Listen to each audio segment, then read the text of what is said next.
Ladies and gentlemen, former PDC star David Babyface Black heads up DOSH to present the DOSH Adriatic Friday Night Darts. Everyone's welcome. Every Friday night, play for cash, play for fun at the Sterling Adriatic Centre, WA. Everyone welcome, come on down. All money paid out on the night. Weekly chase the ace jackpotting at $2,500 plus play your cards right for cash prizes.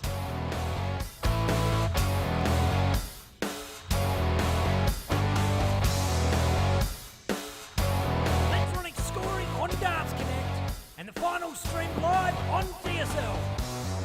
Each night we're going to host a round robin into knockout. Doors open at 6:30. Nominate by 7 o'clock for a 7:30 start.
And sorry about the lack of warning there, Declan, but we're live. DSL HQ. Declan Bailey, how are you, mate? Good, mate. Good to be back this week. Had a week off last week. Well, Ben held the fort. I was a bit crook. Chucked a Ciggy. Chucked a ciggy from work and from DSL, mate. So Yeah. But it's good to be back. Keen for a big night of darts. It was good to have a bit of a rest night off, and I caught a little bit of the start of the stream. It seems like you were handling it all right yourself, mate. Nailed it, mate. Yeah. Nailed it. No dramas at all. Hey, massive night tonight. I was going to say for no particular reason, but for many particular reasons, and none least of which is the passing of Ricky Pickett and his funeral this week. And so we have a massive turnout of players that have come not only down for the funeral, but also Aboriginal Carnival is on this weekend. And so a whole bunch of those players have come down to jump in to play DOSH Adriatic Friday Night Darts, which is fucking awesome to see them. Welcome along, Monongars. Yeah, absolutely. It's good to have a good turnout to celebrate the life of the late great Ricky Pickett, and great to see a bit of a turnout here at the Adriatic tonight too, as part of that as well. So keen to see how the crowd perform in the tough field of regulars we have here at the Adriatic Centre. Better do some sharing because not many people are watching at the moment, but. Before I do that, let's just have a quick squiz through the draw when I bring it up. Big looking list, not just in numbers but in names. Bo Anderson to start us off. Boom! First time. And he's number one on the list and number one in our hearts, perhaps. Good to see you down, Bo. Looking forward to it. Shane Ash, one of the regulars and the big names in the Adriatic. Clint Austin, Jeffrey Brockman, Jack Bunworth, Geroid Carmody, Bevan Egan, Lindsay Egan, Wayne Egan.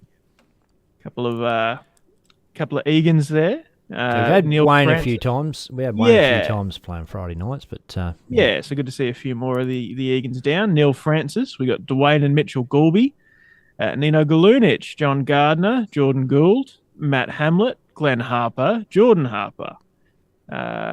Peter Howell, Will Lawler, Liam Marlowe, and an onslaught of marshes, Bailey, Caden, Kevin, and Tyson. Good to see them all down. Simon Nurick, Ray Marley O'Donoghue, I hope that's right, KJ Parker, couple of pickets. We got Brianna, Kaylee, and Ricky. Bryce Simpson, Bob Turner, Samara Ugle, Angus Websdale, Tom Wiley, and Andre Yates to round out the field of 37 players tonight. Some massive names, a few regulars and a few newbies. It's great to see. 37 a record for our DOSH Adriatic Friday night darts. As far as I know, mate, I think last week might have topped it, and I think that was 34 or something, wasn't it? We had 36 last week, so 37 is going to be a record. Popped it by one.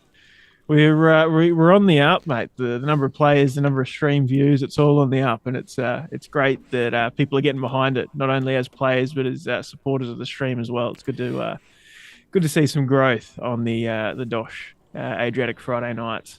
Yeah, and look, they're probably going to be a little late starting tonight. Not only a massive field, but no internet to get going. We're all like scratching our heads. What the f*** are we going to do to get this on the road? And budget around a couple of solutions. We've got some things we may not have board audio at the start. Hopefully have it towards the end, but it's running off something we can't get access to at the moment, so maybe get a bit of help. If someone at the venue's got a spare phone they can lend us from the venue, we can grab the phone mic. That'd be bloody awesome. G'day to everybody that's checking us out, watching us live on Facebook and YouTube. Steve Gummo, Satcher McClelland, Chris Eden, Donna Collard, Joe Cometto, Dallas Wilman, Nathan Marr, Melita Ford, BK Marcellus.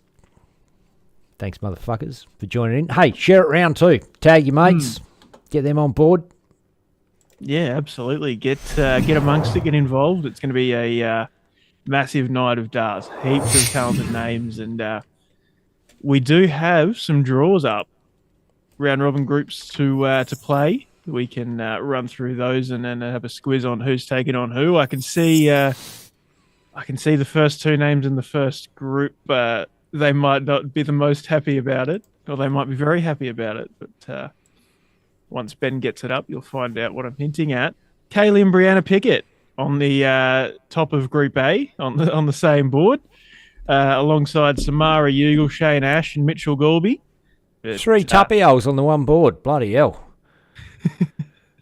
Wayne Egan, Bevan Egan in Group B alongside Simon Nurick, Jordan Gould, and Jeroid Carmody.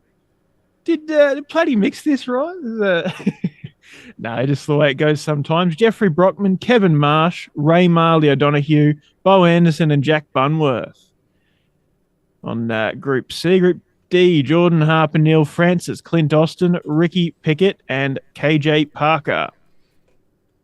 Group E, Tom Wiley, Angus Websdale, Andre Yates, Bailey Marsh, and Caden Marsh. Another double up of the families on the same board.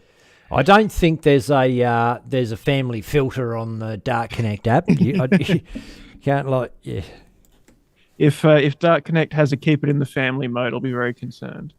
Matt Hamlet, Bryce Simpson, Nino Galunich, Liam Marlowe, Glenn Harper, and Tyson Marsh on Group F. And rounding us out in Group G, Bob Turner, Lindsay Egan, John Gardner, Peter Howell, Will Lawler, and Dwayne Goulby. So as we saw, a couple of double ups, but I'd say there's a bit of a spread of the regulars. It's going to be interesting to see who gets through from each group. Obviously, top two out of each pool, out of the 1, 2, 3, 4, 5, 6, 7 pools, will take us into the top 16 with 2 buys. But first to 2 legs and round robin format to kick us off the as per usual. So I'm just having a squiz through. Is Dave Platt's name up there? Surely. He was first in. Surely he's up there. I can't see what group he's in. No. Neither is Anton Sock.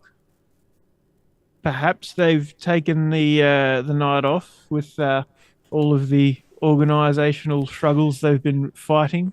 Yeah, well, it's quite stressful and hard to get into it. Big field, and yeah, maybe they've done that very thing, but yeah, there you go. Just running through the fans out there. Josh Tognella, Wayne Turner's in, Sean Kopecky, Molly Dershow, Caden Dunster, back again. Tony Glass, g'day, Bo Anderson. Matt Clunes checking us out. Steve Gummo says, have a shave, mate. Steve Gummo, my mate Gummo, had the most awesome beard you've ever seen in the world. Shaved it off for his mum for a 90th.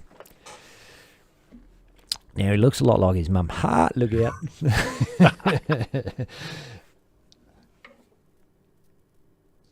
Yeah, nice. Caden Dunster says, was Ryder Fairchild playing? Don't remember reading. No, I didn't see his name. No. No. Don't know. Yeah, must have made it down.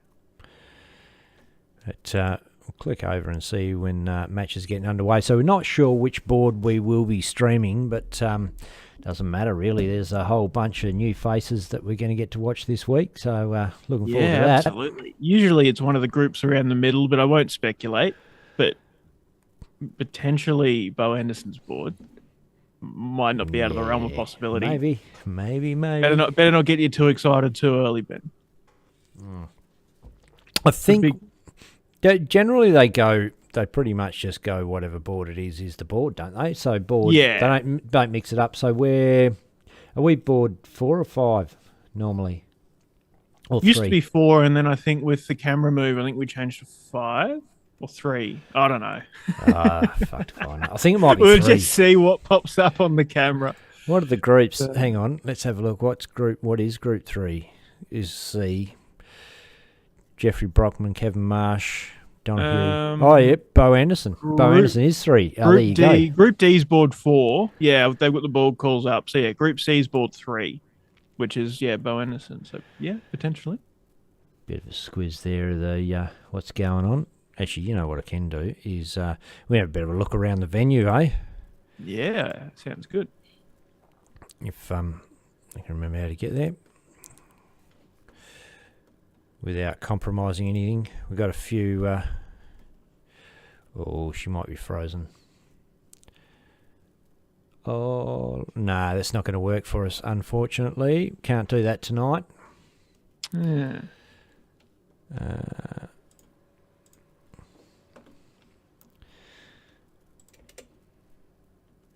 Just buggered it all up, didn't I?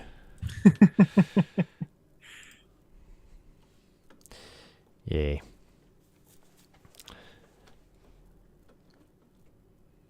So, players shaking hands. Looks like it's pretty busy. Big, bit tight. Plenty of players in the crowd there lining up. Plenty of players and spectators right behind as well, as they must have. A bit of fist pumping going on. This looks like it may be maybe game on. I don't even know who the players are. I've got a feeling. I would hazard a guess this is Angus and Andre. Yeah, that's the one I'm putting up. And that is board 5, so Group E. Yeah. I mean, we'll run with that. We got 80 on the board, 140, and that is it. 40. Bang. Seamless, Awesome as always. start. And I'm just going to do a bit of sharing while you take over the comms. Yeah, mate, sounds good. So, Websdale kicking off 26 and 44. Probably not the start he was hoping for, especially with Yates cleaning up the 24, straight in with a 140. Follows up with 3 straight ones. Not a bad way to kick off. That's better, though, from Angus. A couple of new faces on Dart Stream Live from the Adriatic Centre. Good, always good to see new faces, and who knows, could be a new face on the winners block as well. No doubt, plenty of players all across Western Australia, and yeah, with the groups coming down for this weekend's Indigenous Darts Carnival, it's no doubt there's some very, very good quality players we've not yet seen on the Friday nights. So Angus follows up his ton with only an 11, and Andre struggling to get a couple of straight darts in the past 2 visits.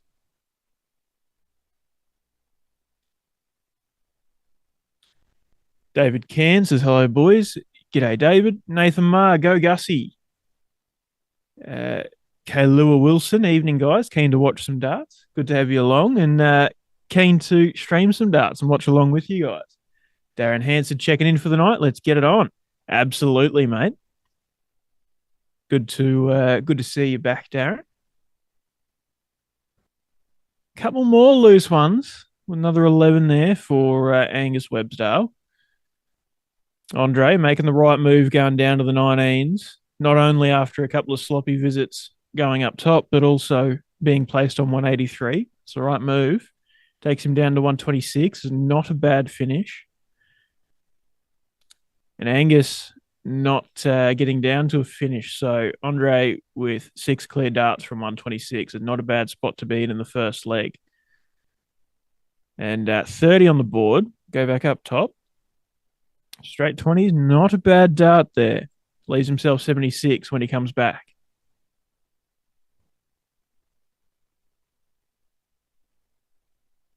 Bit better visit there from Angus, but still, I thought that was an 83. Never mind. 76. Not going to go here. Doesn't need to, though. Will return again. And 40 scored. Leaves himself 36. Leaves it nice and tidy.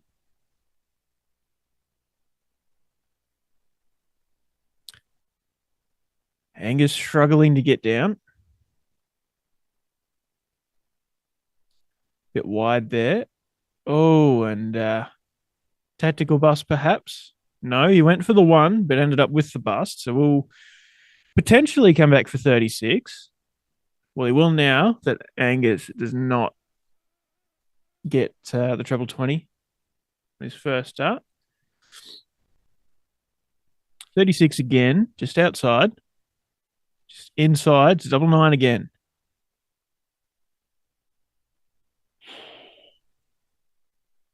At least he didn't leave himself 9, should he return. And 116 is not going to go now with a 7 on the first start.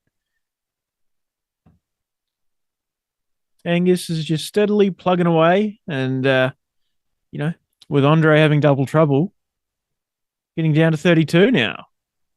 Double 9 for Andre doesn't go. So all of a sudden, after 33 darts, Angus Websdale, 32, and it goes. Here's the first leg, first to 2, of course, in the round robin stage of the competition.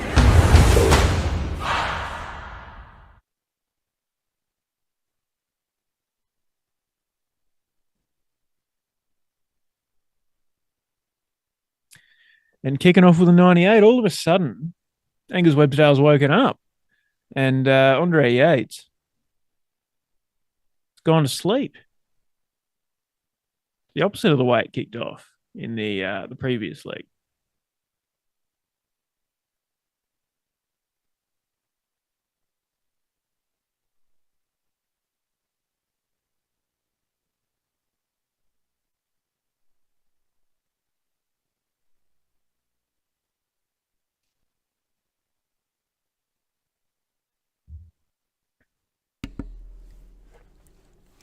Righto. Back in the treble again. Oh, and a big 140. Good time to come back. Yeah, I reckon. Andre's... Isn't it awesome to see some great new faces on Dartstream Live? Great new faces at the DOSH Adriatic Friday night darts. And players have come from everywhere to play in this Aboriginal Carnival this weekend. Yeah, not like the old days. The players have not come from everywhere just to listen to you cuss and swear, Ben. No. But Angus Websdale down to 146 after 12 darts. Much better than the last leg when he was down to a finish after something like 27. And not going to go, but chips away massively and sets up double 8 after 15 darts, rather. With Andre Yates back on 308. A lot of work to be done. You think about it, a minute and a half ago, Andre was miles ahead and didn't even look like losing that first leg. Now, he could be about to have lost the whole match. First of 2 legs, brutal format. Oh, he's inside. Oh, Angus fails to take it on the last start. Leaves himself double 4, though, and Andre needs something big here to even try and pile the pressure on. Although, could try and replicate what his opponent did in the previous leg, but what's Angus got to say about that? Double 2 now.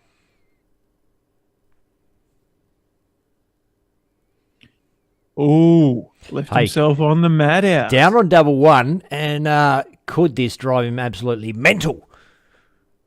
The madhouse. Oh, 21 scored, 162. And a 5. Leaves a finish, but not a nice one by any means. Double 1. Angus Websdale. Oh. Andre. Not going to take this out. Could leave it tidy. 60's not bad. Double 1 once again. Oh, and he's gone low this time. Hey, we might have called it, Declan. Yeah. Yates could be. Oh, he's hit a 48. That'll still work. It'll still work. Yeah, it works. 49 remains. So 17 for 32, perhaps? Well, he's down there. No. Oh, g'day, man. everyone checking us out on Dartstream Live. William Lewis is in the audience there. Says, g'day, guys. How mate? Stacky. G'day, bud. Sonia Todd. Caitlin Brown. Brad Beswick. Phil Robert. Andre Yates for 45. Oh, and that's a third dart in a row for a big number that he's missed. Now he's got 36. Sorry, 34. Doesn't go. What was he going for that he left? Boom. There it is. There. Game. Left me confused, but And the match. That is such a good dart. Angus Websdale was not confused at all. He knew what he needed, and he finally did it to take out the first match of the evening on the stream board. Angus Websdale 2-0 over Andre Yates. And look, two new faces that both know how to play darts, just struggling to put the visits together consistently. And made for an entertaining first match, that's for sure. You know, you can have entertaining matches that are like ridiculously good, and you can have those really close, tight scraps that just are messy, and those can be just as entertaining sometimes. Yeah, they can be. We'll just have a quick squiz at what's going on on the other boards while we're waiting. Yeah, absolutely. A bunch of 0-0s as Jeffrey Brockman takes on Jack Bunworth. Neil Francis takes on KJ Parker, and Jordan Gould takes on Bevan Egan. But Brianna Pickett is 1-0 over Samara Ugle, and Bob Turner is 1-0 over Will Lawler. Awesome. I'll just have a quick look to see if... Oh, and on our board. Chris Bradley. G'day, Mr. Bailey, you're back. Missed you last time. A fantastic moment for the Declan Bailey fan club. Cheers, Chris. Good to, is it good to see you? I don't know. But, no, it's good to see you, Chris. You've been tame and well behaved recently. It's good to have you around. He's second only to Bo Namnick in the Declan Bailey fan club. Tom is going to give it a crack once the footy's finished. See if we can get the stream up in the venue there. That'll be good. Yeah, awesome. Although with the amount of people in the crowd tonight, don't know if they'll be able to see the TV. It's packed house tonight. Check this out. Who's this stud? Oh, second best mullet in Australian darts, mate.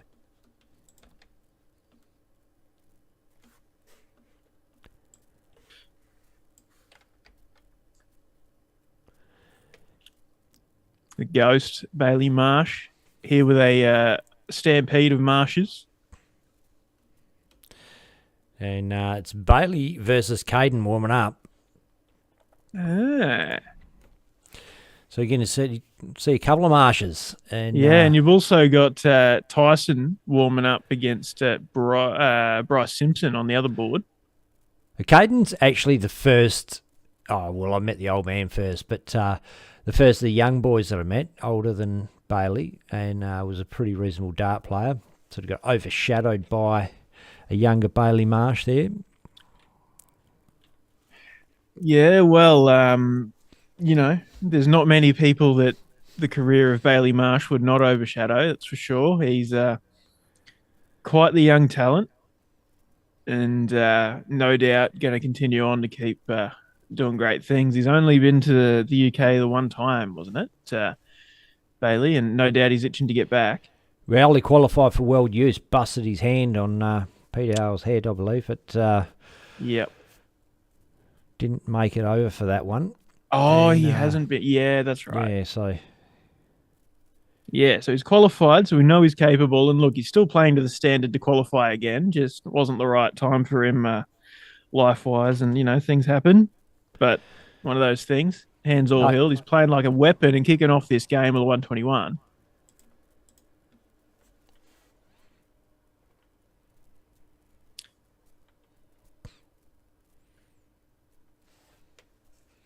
And Chris Bradley, amongst other comments, remembers when Bailey played in the World Series and did all right against MVG. It was a bit of he was being himself, I'll say. He was making a bit of fun out of it and enjoying himself up there, that's for sure.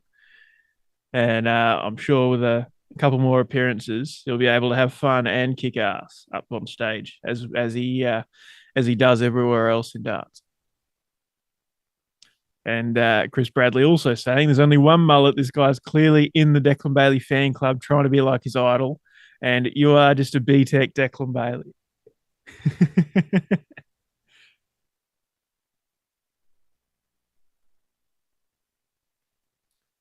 No, I think Bailey Marsh might have had his mullet before I started growing it. Just mine is now better.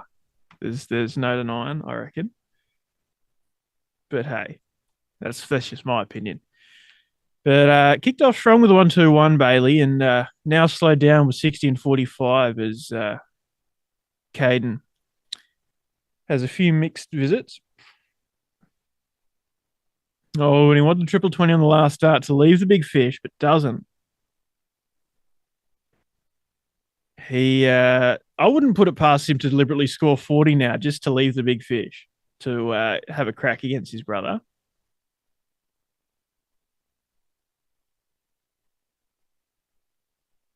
And they've whacked it up on the big screen in the venue, so players know what's going on now. They know they're on telly.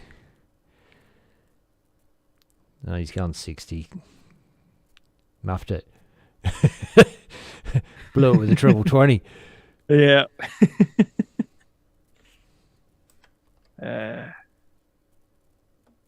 And Shay G's in.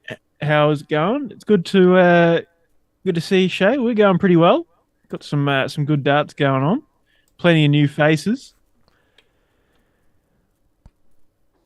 And Steel Flight. Evening, Steel. Good to see you, mate.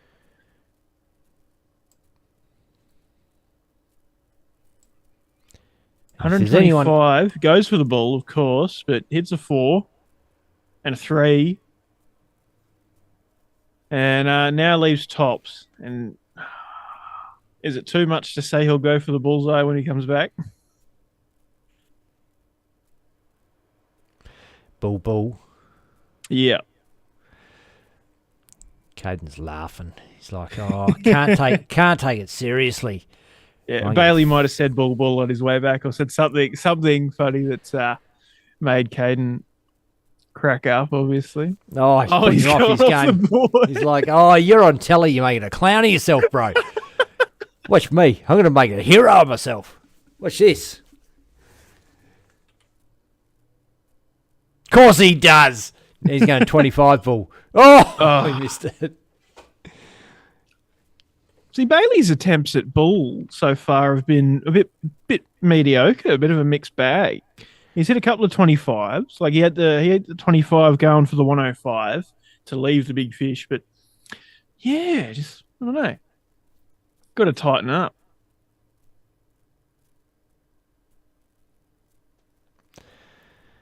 It is the first leg of the day, though. We better be a bit lenient. Up.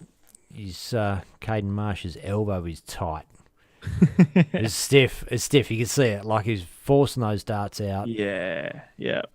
he might play it off as that he was showing Bailey where it was, and Bailey failed to take the hint. But yeah, camera. What's the saying? Camera shows all doesn't lie. secrets, or whatever. The camera doesn't lie. Camera doesn't lie, I think. Anyway.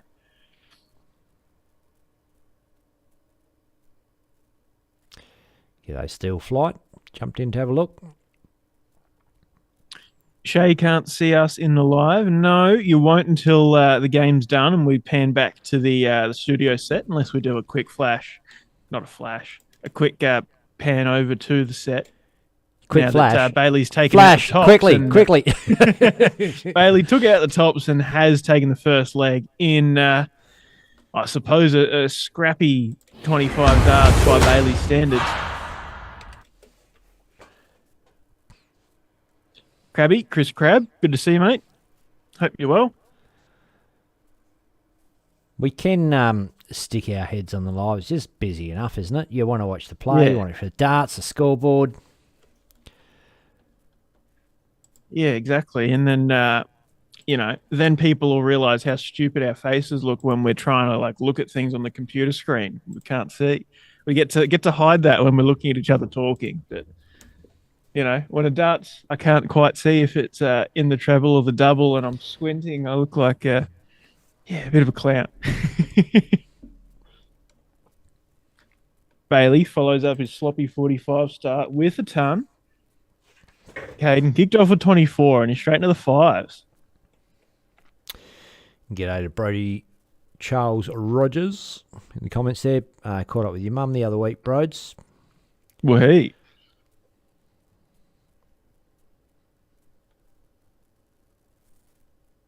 It's not as seedy as it sounds.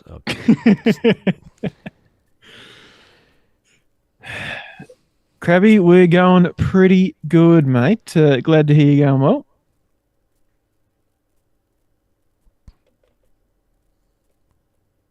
And Caden is struggling. 22. He did hit the 81 on the last visit, but amongst the 24 and a 22, a bit inconsistent. And, Joe Comito in the comments there has, he's gone and bloody got himself a booked ticket to the World Championships. How bloody good. champion. First Western Australian to do it for since John Burnett, apparently. No, sorry, first Bunbury Association member to do it since John Burnett, I should say. Fuck, first West Australian. Fuck, we had Kyle Anderson. I was going to say Kyle and Bo and... Bo and Damo and... Yeah, Damo. Yeah, everybody, but... Yeah. But, winning the Oceanic Masters is one thing, but to win the outright spot from the DPA Pro Tour is testament to the level that Joe is playing at, and being a West Aussie and travelling to every single event. We'll get back to that topic in a second as Bailey takes a shot at 96. Not going to do it. He went the Kai Smith route, as I'd like to call it, the double 19, double 19. G'day, Zinzan Colshaw. Long time no see, buddy. G'day, Zinzan. Saw you jumping in the comments of the test match promo posters and supporting the Kiwis. Hopefully you'll be in the comments of the stream next week in full swing, showing your support. Tops for Bailey. Bang! In the hole. There you go. Game, shot, and the match. That is such a good dart. Nice and cruisy win for the Ghost Bailey Marsh over Caden Marsh in his first game of the evening and the second game of Group C. Group B, not Group C.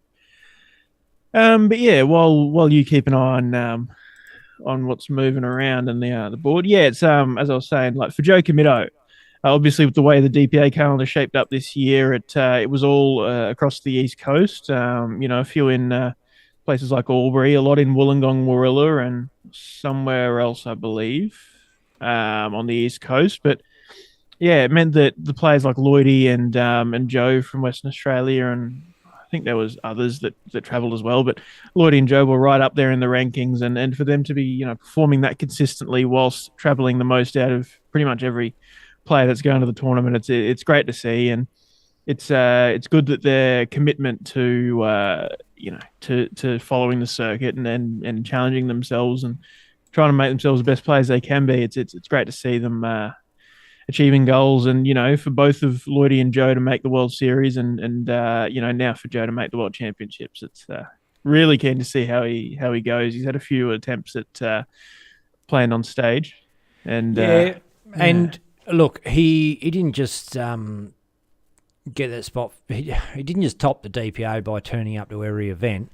He won a lot of events, and he played particularly well on the last days. Like, winning with low 80s averages doesn't really tick the box for these players. They know that when they get on that world stage, you're going to be having to throw in the 90s. You're going to be wanting to push the ton averages. And when you play those better players, that's probably going to happen. That's probably what's going to come out. Well, you'd hope that's what's going to come out. So to throw that well in the finals is bloody awesome for Joe. Good to see.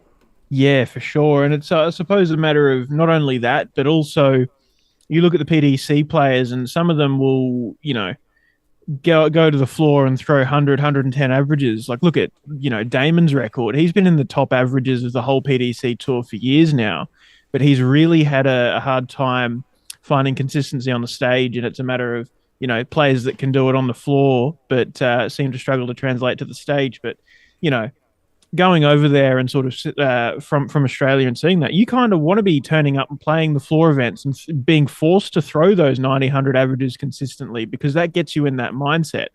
If you're able to turn up, throw a bunch of 80s, maybe the odd 90, you're not finding yourself, you're not challenging yourself as much. And you do want to be consistently playing at that high level. And look, there's definitely the quality of field in, not only the DPA, but in the other circuits as well to really bring that out. It's just, sometimes that's the way that tournaments go is, players will win. Sorry to cut you off. We've got Andre Yates and Tom Wiley coming up live on our streaming board. So we'll cut over to that, guys. The local superstar defending the grounds against the challengers, the newbies. That's it. When he says local superstar, he's talking about this guy here, Tom Wiley. A stalwart. As local as an Irishman can be to Sterling, Perth. He's part of the furniture.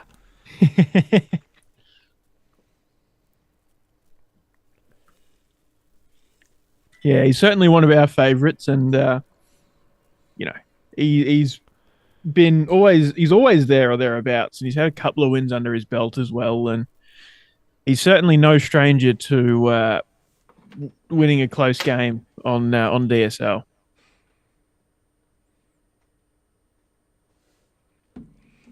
And Zinzan will be watching for sure, cheering on the Kiwi squad. Good to hear, mate. We'll keep an eye out for you in the comments. So you're wondering what we're talking about there, the cheering on the Kiwis. Tell us all about that match, Declan. What's going on there? Yeah, look, so it's become a bit of a thing for past couple of years, past few years. Australian Darts Australia, the WDF Australian body, and New Zealand Darts Council, the New Zealand WDF body, they host a test match with the top 4 men, women, and youth players out of each country. And it's a mixed format, a mix of teams, singles, pairs, and quite the challenge pitting the teams against each other. And it's going to be really, really good to be able to bring it out on DSL. I know that last year's was not broadcast, or not an official broadcast anyway. There may have been some phone live streams and things like that, but it's really good to be a part of it and be able to bring it out in a full quality or full scale sort of production. And just bringing out those top quality games. There's quality lineups with players in both teams and across the divisions, the men's, ladies, and the youths. And really looking forward to it. It's going to be great to be there and be in the venue and be part of the atmosphere, and also to bring that out to everybody. But so that is next Friday, 3 p.m. Queensland time is going to be the kickoff of the youth. So, it is Australia versus New Zealand, and 3 p.m. in Queensland time is 5 p.m. in New Zealand. So if we're kicking off at 7 p.m. in Queensland, that's 9 p.m. in New Zealand. It's going to go for a good solid few hours with the way the format goes. So, if you're knocking off work at 3:30 or something, you might miss, the first youth game or two. But, whether you're jumping on at 3 o'clock, 5 o'clock, maybe even 7 o'clock Queensland time, there will still be some top quality matches going on for you to jump into next Friday night. And then off the back of that as well, the North Queensland Classic WDF event, DA event, is going to be running with the pairs on the Saturday and the singles on the Sunday, which will also have the finals streamed by us here on DSL. Does mean we will miss Tom Wiley with a 180 kick off this leg after a tidy finish in the last one. Andre Yates is like, fuck me, I just come down here for a bit of fun, you blokes. Oh, something's going wrong.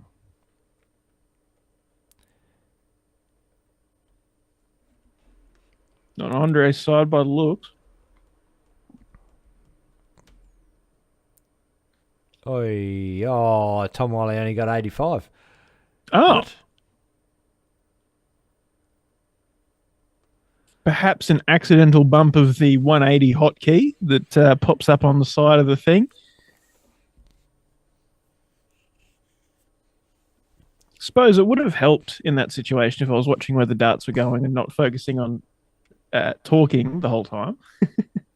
But hey, it's important things to talk about. We are in the round robin phase of this competition, and generally what we do is warm into the knockout phase, give everybody a bit of a try and give some more players a bit of a go on the stream, and get them up there and fill you guys in out there on what's happening in darts around the country, what's coming up. And tell you what is coming up, something bloody brilliant, is the ADC World Qualifier, the global qualifier for ADC. And, geez, I hope I put that clip up here. Maybe. I'm sure I've put it up here somewhere. I'll put it up in the break at some point. Yeah.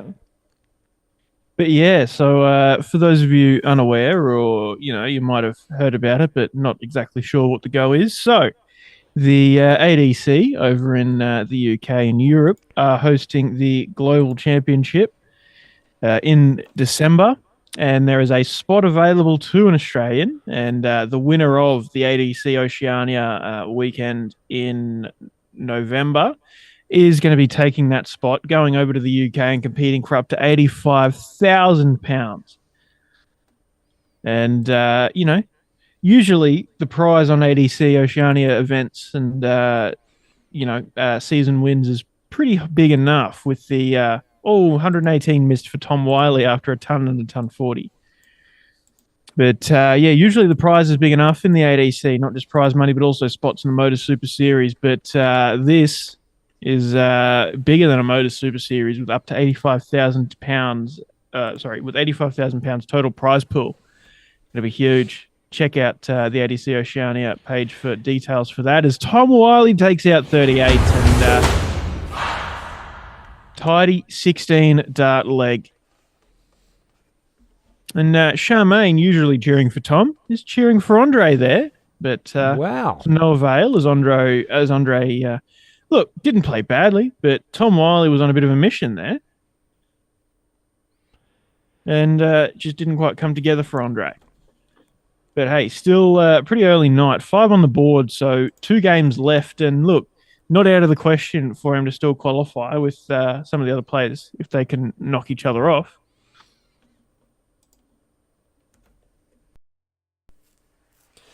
And it's a pretty good start to the evening.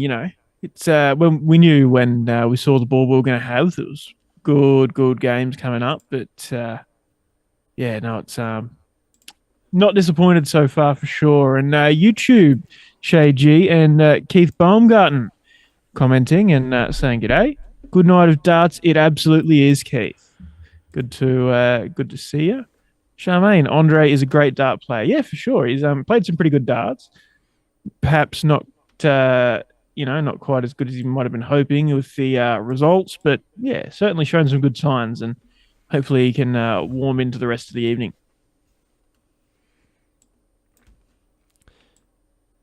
Kaylee and Brianna are having a bit of a face-off there. Just thought I'd whack that one up. Ricky's daughters. Yeah. One of the many family battles that'll be taking place tonight. I think it was 3 or 4 groups of families: the Picketts, the Eagans, the Marshes, and someone else. Well, there's Glenn Harper and his son and his brother.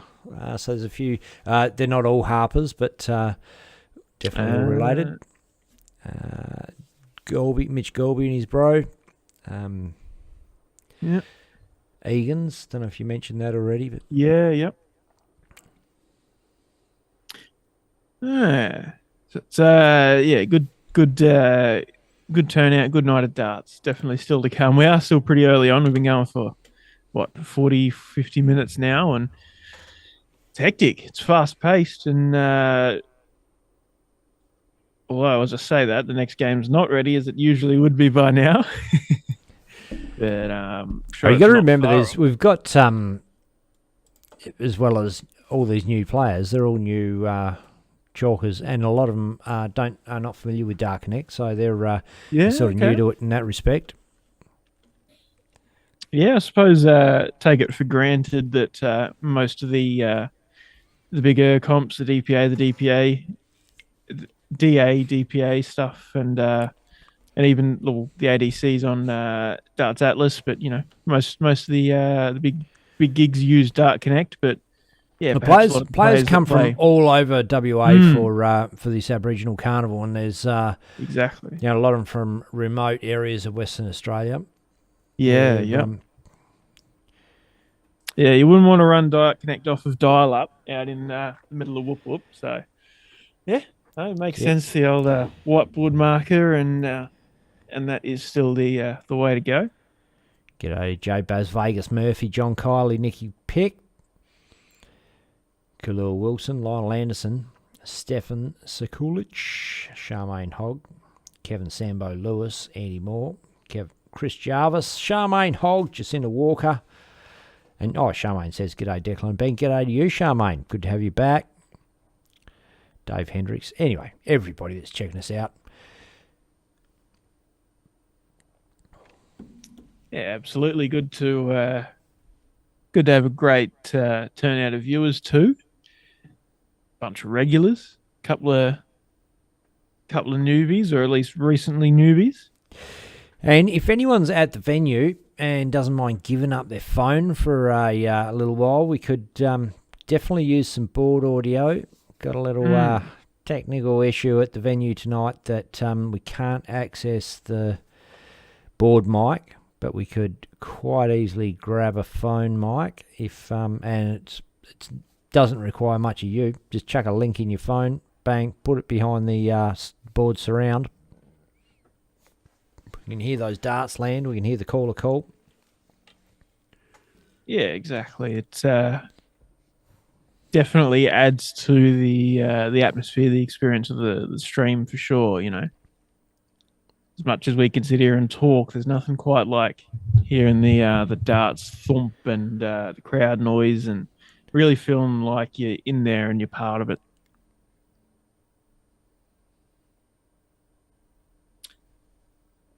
Websdale up for 189. 60 scored. Leaves 129. Caden for 266. 20 on the board. Should go downstairs. Doesn't. But that's a triple 20. Definitely should have gone downstairs on the last start. Sorry, it was a triple 1. Never mind me.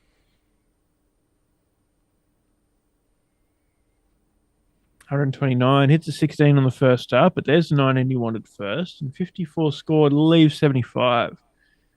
Not a bad number, especially with Caden back on 240. Hits the tops again. There's a 60. Shanghai splits it down the middle. Caden Marsh. Might want to do that again in reverse order next visit. And Websdale chasing it all around the board. Caden up for Shanghai. 20. Oh. And Charmaine Hogg tips into the supporters fund there. Bloody hell. 3 weeks in a row, Charmaine. Awesome. Spoiling us. You want to be a Dartstream Live motherfucking legend like Charmaine Hogg? There's a link down the bottom. There's DSL, support the DSL team. Click on that one.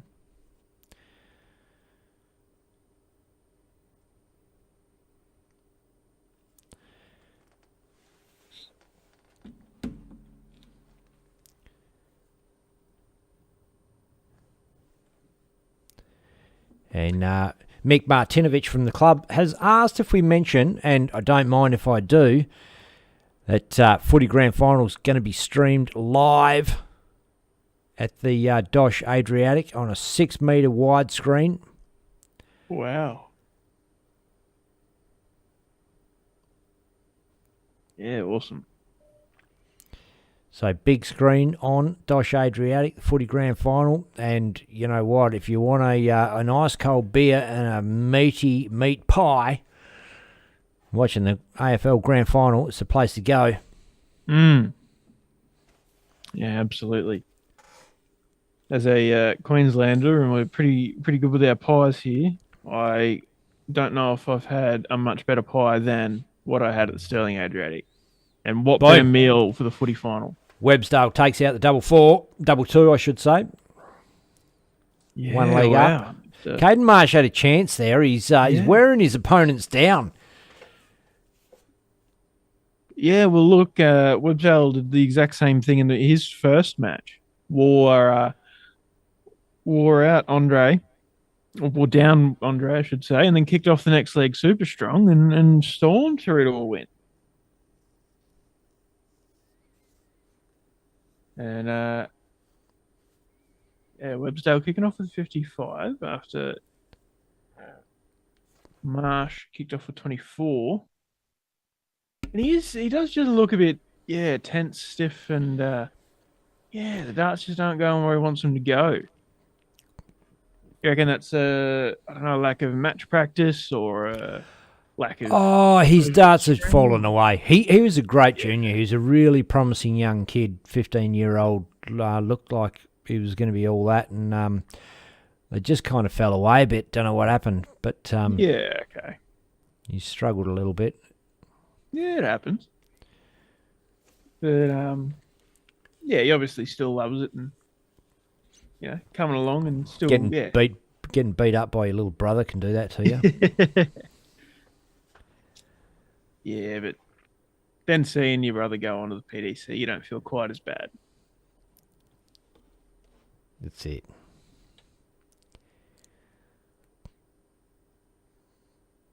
Oh, they might come. He can still throw good darts in patches, so it's not like it's all over for him. Just doesn't have the consistency that he used to have. Yeah. Well, that's the way it goes. Like a lot of players that tend to drop off a bit coming out of juniors or whatnot, they definitely still can turn it on in patches. It's just the consistency that really lets them down. Yeah. Yep. And it's hard to motivate yourself to keep putting in the practice to try and get back to where you were. Oh, definitely hard to motivate happens, yourself, mate. Yeah.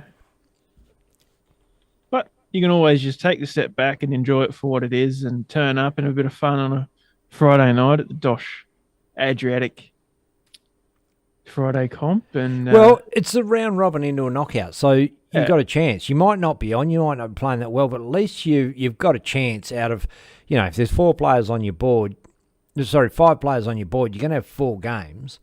Yeah. And at least one of them you might have a crack at turning it on. You might have a blinder, might have a good game. And Yeah, exactly. And I suppose it might be disheartening when you draw on the board Tom Weil and Bailey Marsh. But, you know, Angus Websdale is looking at 19 to go 2 from 2.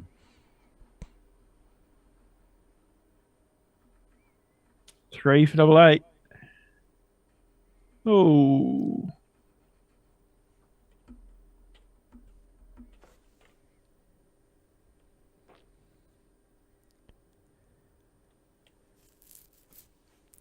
G'day to Nuts Raken, who's just tuned in. Have a bit of a look. Awesome, Nutser. Good to see you, mate. Hope you're going well. Boom. There it is for Websdale.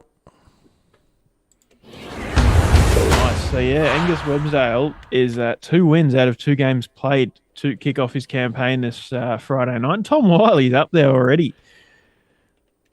I don't even think Angus made it back from the Oki before Tom was there, ready to throw his darts and warm up for his next match. Well, you might be playing Bailey Marsh, so you might be thinking, well, here we go. Looking at the table of standings, I think that is what's happening. It's, Tom had an 83.5 average in his first match, and Bailey only had a 68. But Tom Wiley's first match was a bit more hard for. Oh no, he was on fire, but Bailey was kind of just relaxed and coasting through against his brother. So don't let that 15-point average difference from one match deceive you. Right, we'll have a quick run through because this one's going to be up shortly, I'd imagine. Yeah, absolutely. So Mitchell Goulby topping Group A with Kaylee Pickett close behind and Brianna Pickett as well. Group Kaylee B on a 62 average. Wow, 63. Yeah, nice. Shane Ash on a 74, but lost his first 2 games. Wow. Wayne Egan topping at Group B with Droid Carmody close behind with 1 game less played. Group C, Bo Anderson, as expected, alongside Jeffrey Brockman sitting at the top so far. Group D, Neil Francis, Jordan Harper up the top of Group D. Group E, as we've been watching, Angus Websdale has played the most games, or played 2 games on Group E, and sitting top with Tom Wiley and Bailey Marsh to come. Group F, Nino Galunich and Liam Marlowe and Bryce Simpson all even after 1 game played. Group G, to round us out, John Gardner and Bob Turner leading the pack. Oh, Bob and Dwayne Goulby sitting even as well. Still really early stages. Like, there's a bunch of players that have only played 1 game and really nothing to read into in the group standings. But once they've played 2 or 3 games, that's where it starts to get spicy. You can have some players even after 3 games, and that's where it gets really, really tight. And that's where my rapid fire insight as to the breakdown of games to come and things like that really comes in. I can talk for hours about what's happening now, but it means nothing. It's a 180 bangs in a 180. Game. Shot. Oh, call on it a bit prematurely. And DJ Danzer's Xmas, g'day fellas, happy DSL Friday. Good to see you, mate. One of these days I've actually got to learn if I'm saying your name the way that it's intended. Steve Nicholas, have a great night. Back-to-back 180s there for Bailey Marsh. And this is the game to watch. It's Tom Wiley, Bailey Marsh, obviously top 2 players on this board, you would think. And on paper. Both keen to turn it on. Tom Wiley was straight up there warming up at the conclusion of the last game, knowing that he's facing Bailey Marsh next game. And it is game on, motherfuckers. Yeah, still struggling with the bullseye attempts so far, Bailey, and struggling with an attempt at triple 13 there as well. Laughs it off. And look, Tom's back on 306. He can afford to make those silly mistakes and come back for 3 clear at tops. Tom, though. Oh, 76 on the board. A triple 20 well leaves a big fish, but doesn't go. Tops now for the Ghost.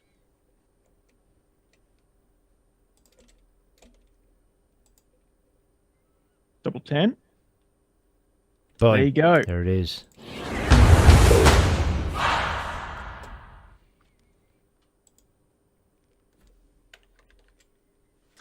So Bailey takes the first leg with the darts, and Tom now with the throw in the second. Of course, first 2 legs, so this will probably be over in the blink of an eye, unless it goes to the last leg decider, then it's about 2 blinks. But Steve Nicholas, have a great night to all. Hope to be with you, Darters, next week after recovering from a bit of blighty jet lag. Great salutations to Davidus Platicus from Stephenopoulos Nicolasus. Jesus. There must be Tom a Wiley inside fires joke. at a 180 of his own. Wow, massive. Ben even got the right button this time, but Bailey is in what? again. Come on. Oh. Surely I can't forget where the button is now. 3 180s in the space of 1.5 legs between the pair of them.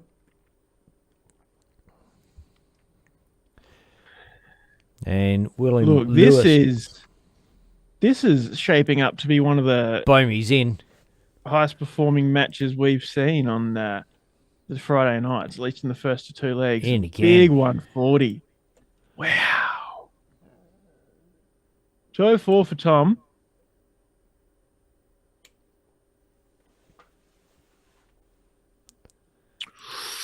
Oh, and that 5 on the last start means he doesn't leave a finish. 155, not going to go from Bailey either, though.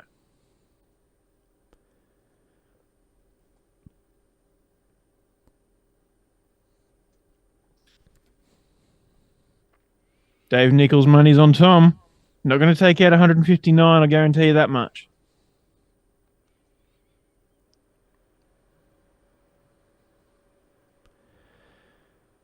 Chips away at it, though. 116, plays 114. 20, 96 with 2 darts in hand. Triple 20 now, Bailey Marsh. Oh. Big ton, leaves himself double 8. 114 now, Tom Wiley.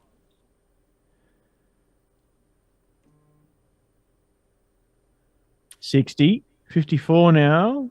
It's 14 for double 20. Oh. Double 8 for Bailey Marsh for the match. Bang, and there you go. 16 dart, break of throw for Bailey Marsh to take that out after a 15 dart hold. Wow. Blink and you missed that one. That was... Whew. 94 match average there for Bailey Marsh. Yeah, yep. lazy 16 94. and 15, not bad at all. Sorry, 17 and 15. Yeah. Yeah. Great game of darts. And it's not out of the question for that to be a final rematch later in the night. But I won't jump the gun by any means. Quick squiz at the events for DOSH Adriatic Centre.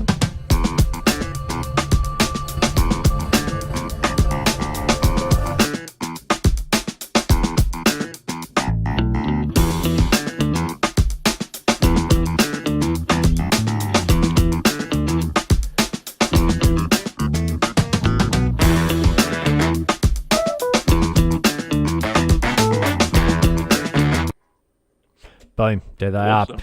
Big one is the AFL Grand Final showing. Got the 6 metre big screen there, roast buffet, lunch, cash bar, door prizes, raffles, all happening at the DOSH Adriatic. Look, what I can do is that. Tell you that there. I can't grab it off and stick it up there on like a professional, but I'll do that one for you. And Grand probably final at just the Sterling scroll- Adriatic Centre. Oh, Oh, not happening, mate. Oh, that's all I got. That's all they said. I was thinking there's going to be more, but no, that's it. Yeah, it's fully professional here at Dartstream Live. Send us your ad, we'll put it up.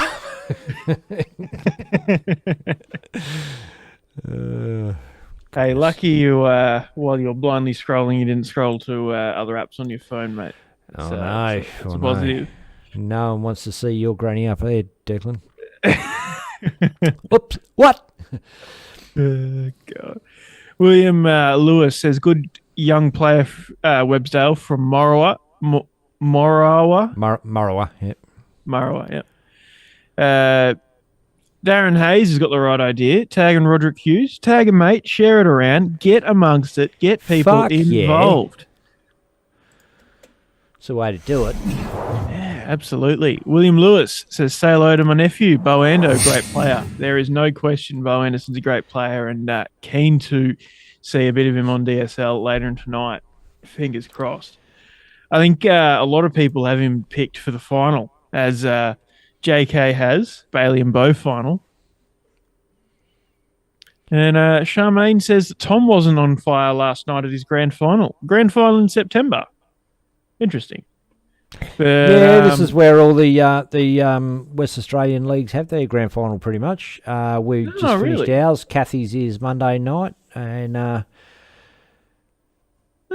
feel like, I might be wrong, but I feel like over here it tends to run a bit later in the year and you kind of start in February, finals mid-year, and then you run mid-year and finals in sort of October, November time. yeah, righto. So we have kind of winter darts follows the AFL football season, and then summer darts is more of a social comp. They play sort of mixed darts generally and that sort of thing. There you go. Okay. And you mentioned William Lewis in the comments. Don't know, Billy Lewis is darting royalty in Western Australia. Did say he's Bo's uncle. Didn't realise he was Bo's uncle actually, but there you go. Yeah, awesome. Caden Marsh with another one going a bit high off the board, and Andre Yates. Nothing against Caden Marsh, but perhaps this is Andre Yates, thinking maybe this is the game for him to win it and get his eye in. Perhaps it's the same for Caden. Andre's, these two are bottom of the table at the moment. So it could be a bit of a scrappy one once again.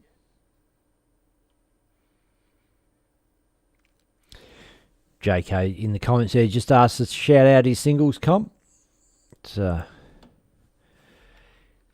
JK's handicap summer darts. And like I said, so leagues are all finishing up and this stuff's coming up. So this is on a Monday night, Warnbro, down south of the city. Handicap singles, round robin and knockout, $20 a week, half paid out each night. Contact JK, you know how he is. And Dave Platt also got a comp running in summer on a Thursday night at the DOSH Adriatic Centre. Big one.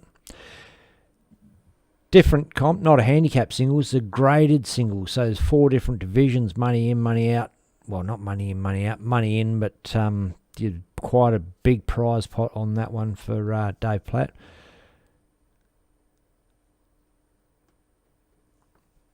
Yeah, plenty of top quality singles comps going around at the moment in WA. Who'd have thought WA, the land of great innovation in the darting space? Who'd bloody thunk it, Declan? Andre Yates for 230, another 20 will leave him the big fish, and he does, as Caden Marsh is going to come up to try and take a chunk out of this 212.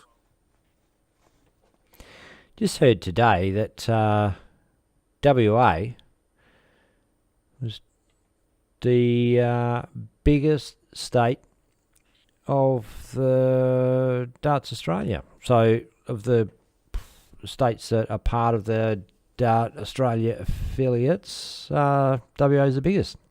By player number? Maybe contribution. So players playing multiple nights a week and contributing a few times a week, perhaps. No. More that. Oh, look, I don't really know. It could be game fees are slightly higher over there. Who knows? But yeah, I'm okay, not interesting. Sure, but, what we contribute to DA is bigger than any other state. Yeah, okay, interesting.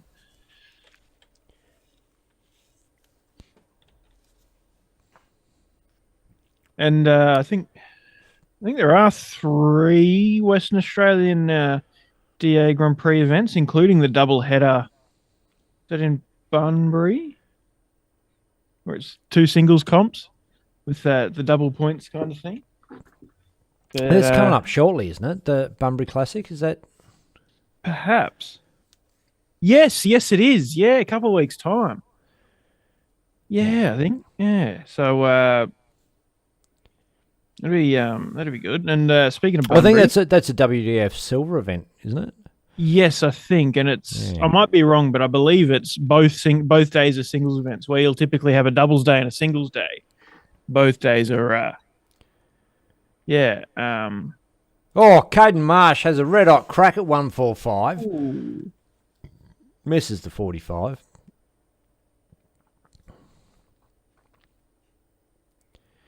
Yeah, I don't think other states realise what a big dart playing state WA is. How many players there actually are. The tomorrow the Belmont Sport and Recreation Centre will absolutely fill up to capacity with Aboriginal players for their carnival, and that will be. I think they get like 160 players or something on that event. They cut that off months in advance because they can't take any more players. They were actually thinking of, Ricky was actually talking about running it over 2 venues. It's that big. And that's just the Aboriginal players. Mm-hmm. Yeah, massive. That's that's something that really surprised me. I suppose I was a bit naive to it before Dartstream Live, was just the volume of great players, because I kind of would gauge it off of the players that I would see attending things like the big, Darts Australia events and the DPAs and whatever else. But seeing the events local to WA and the amount of talent there. Just under Yates. Ooh. Just triple one to leave double one. I suppose that's the thing, is that a lot of players that might be great dart players, they're not prepared to travel necessarily, and most of the events happen over east. Yep. Pretty much all the big ones happen over east. Yeah, it's just one of those things that I suppose the sport is yet to tackle properly. But good news from the DPA that Kyle Anderson Trophy is returning to WA next year in Bunbury, and as much as there are still mostly events over east, it is good. One's better than the 0 of this year, and perhaps if it's a good turnout over west, the DPA will certainly open their eye. Or it'll certainly open the DPA's eyes, and perhaps 2 or 3. I don't know, the following season, but. That's it. If it's not an invalid point that the West Aussies have to travel all the time to play in the big comps, but get amongst it, support it, show the biggest turnout that the orgs have seen in a while, and they're going to send more events there. That's just the way that it works. Fans are helping us out in the comments there. John Kiley says 12th and 13th of October, both singles silver events, and. Billy Lewis says founded in 1988. Darren Hayes says looking forward to the Aboriginal comp. Travelled 1,000 kilometres to compete. Wow. Awesome. Bonnie Kickett's in the comments. Peter Sutton has jumped in, and Caden Marsh has sprayed a few there, but picked up a 67.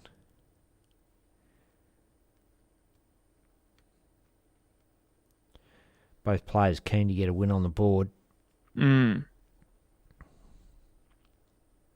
Whoa, and a 999.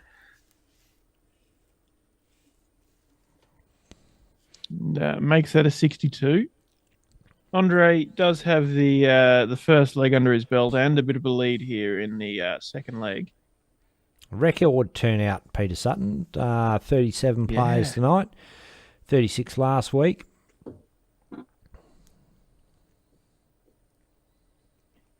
Awesome to see. Shame not to see you there this week, Pete, but I'm sure we'll see you again sometime soon. Can't have everyone that we like every week.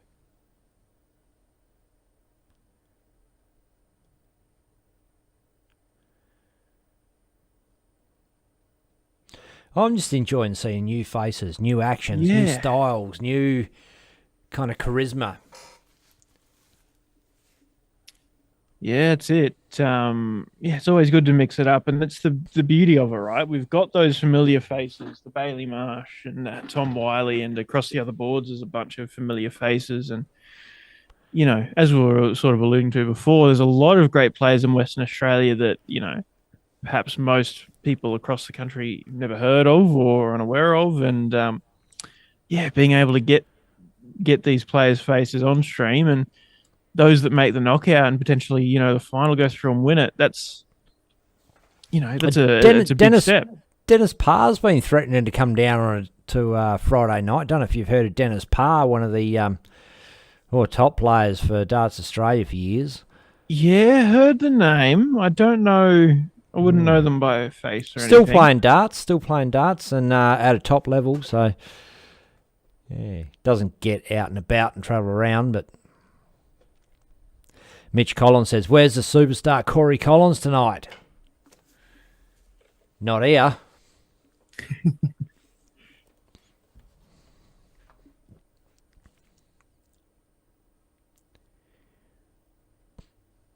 We are still in the round robin phase of this competition, and as we finish this game, we'll show you through the round robin groups, see where everyone's at, how they're travelling through, and top 2 players off each board go through in a knockout round. And Andre Yates doesn't take out the 72. And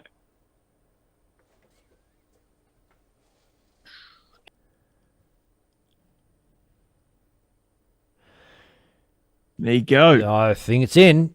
Boom. Andre Yates gets his first win under his belt on DSL in his DOSH Adriatic Friday Nights campaign. I believe his last game left will be Bailey Marsh, so tough one to follow up, but we'll have a quick look at the groups as I promised.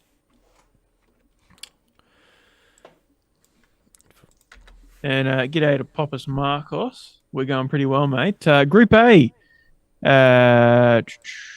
There's 5 players on that. So Kaylee Pickett has played all of her games and won 3 out of 4. So sitting top at the moment. Mitchell Gorby still with 2 games to play.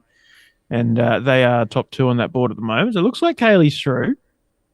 Shane Ash yet to get a win with a 75 average. Yeah, that's what mental. What the fuck happens there? Yeah, wow. Incredible. So I believe that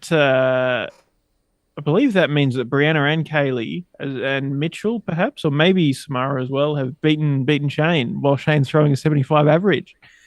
Wow. Oh, we'll have to go through those results in a bit more detail a bit later, but wow. But Wayne Egan sitting top of Group B, as well as Geroyd Carmody in second spot. Group C, Jeffrey Brockman with Bo Anderson sitting in second spot. Group D, Neil Francis top, Jordan Harper in second spot. Group E, as we've been watching, Bailey Marsh and Angus Websdale, as Tom Wiley lost to Bailey, but Angus still yet to play Tom and Bailey, so that'll be the big defining moment. But could be a big scalp for Angus. Bryce Simpson and Liam Marlowe sitting, and Nino Galunic even there with Liam, sitting in the leader Group F. And Group G, John Gardner and Bob Turner are dead even, with Peter Howell and Dwayne Gorby sitting not far behind. Still 3 games each in hand, though, in that last group there. So pretty early on. And Tom Wiley. Tom Wiley warming up to play Caden Marsh, yeah. We've got a couple of YouTube comments.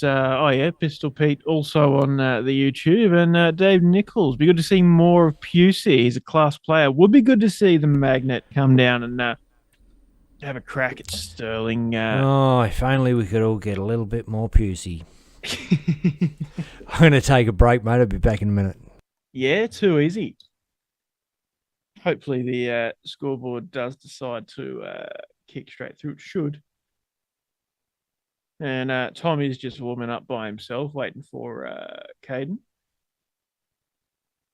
Here's a bit of a typical thing we see where Tommy likes to be up there just throwing the darts, keeping the arm warm and keeping it rolling over.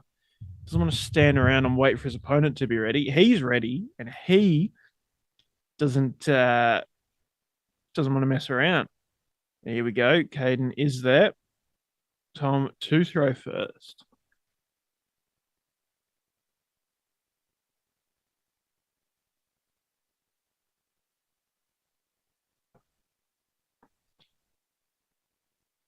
Slow start for Tom.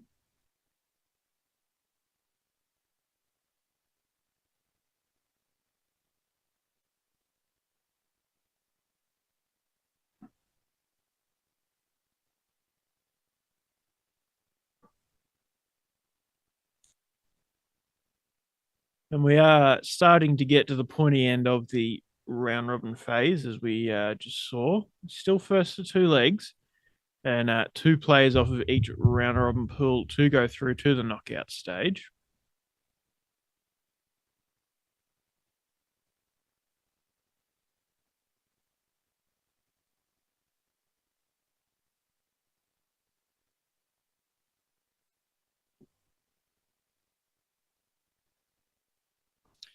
Couple of straight darts. Tom on the last visit. Caden is not straying super far away.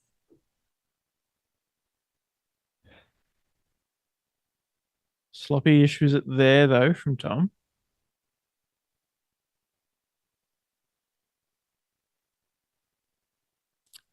Bobus Marcos is Girraween Dart Club minor and premiers in Div 4. Congrats, mate.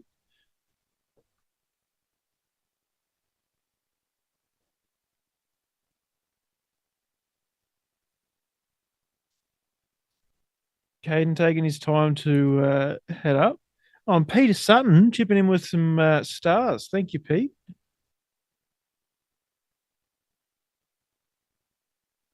Oh, and I missed earlier Cherry Morris Marunga also with some stars. Much appreciated, guys. Thank you. And yeah, you want to show your support to DSL and say thank you for bringing out the Friday nights. You can chuck some stars in. That's the Facebook way, or we do have paypal.me/DSL comps. Chuck us a couple of dollars, buy us a beer, and show your appreciation. Koa Kakiri is in the comments. One of Ben's favorite impressions to do. Says statue Caden.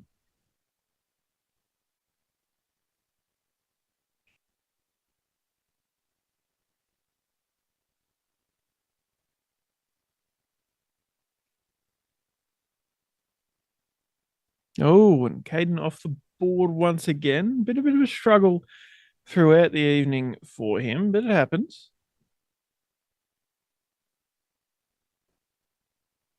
It's it's an easy little mistake to make, a little slip in the hand or things like that. But he's done a good job to just reset and fire in on the next visit. Oh, and a sloppy one into the 9, as I say that.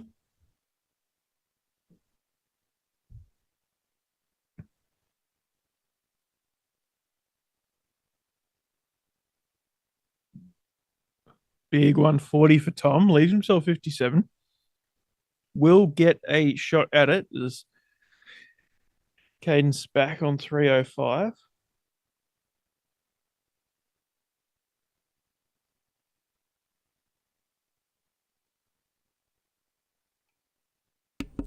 And once again, to those of you out there listening in, apologies for lack of venue audio and board sound tonight. Some technical problems across the venue meant that we weren't able to get it up and happening, but I'll try and talk over the gaps as Tom goes for a 57 and misses the 32.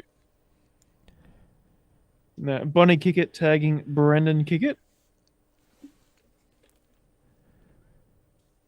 Oh, Caden wasn't happy with that one.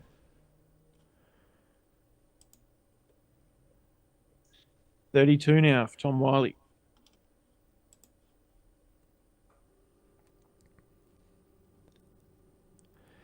He walked. Ooh. Is that one in? I'm not sure. Don't believe so. No, it wasn't. So Caden to peg 244. Kawakakiri goes, statue, Caden. Statue, bro. Yeah, I wasn't sure if it was meant to be like a "Is that you" statue or like a Yeah, statue. Yeah. He's a cuzzy bro, so yeah. Statue, Yeah, bro. yeah, yeah, Statue, bro.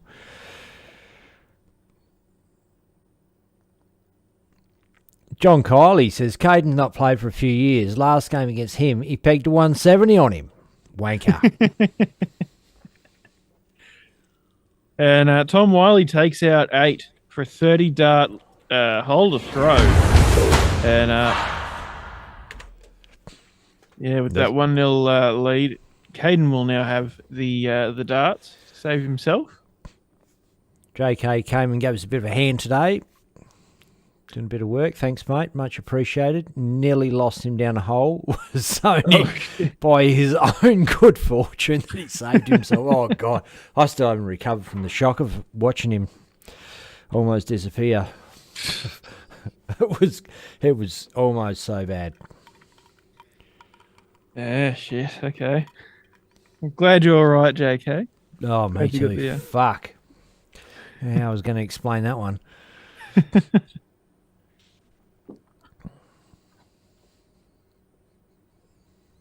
We have to find someone new to call the correct winner from the first game of the night every week. Yeah.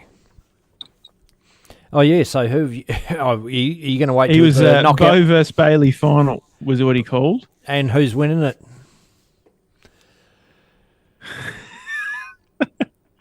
He's just said he was playing with Ben Sharp. You're not worried about who's winning. Yeah, you almost went down on Ben Shaft. Oh, God. 100 there from Wiley was a bit better. Caden's found a 60. Had followed up with a 10. He was going for a bullseye, I'm pretty sure. Was he or not? I don't know. Off of 390. Just I know. for fun. Just for fun. Yeah. Maybe. It's a Marsh thing. And I've got a feeling Bo Zane Namnick might be checking out the stream at 9:20 at night, a Friday night. G'day, Bo. G'day, Bo. Hope you're well, man. Don't worry about Pop's conversation with JK before. That's don't worry about that. But hope you're enjoying watching on.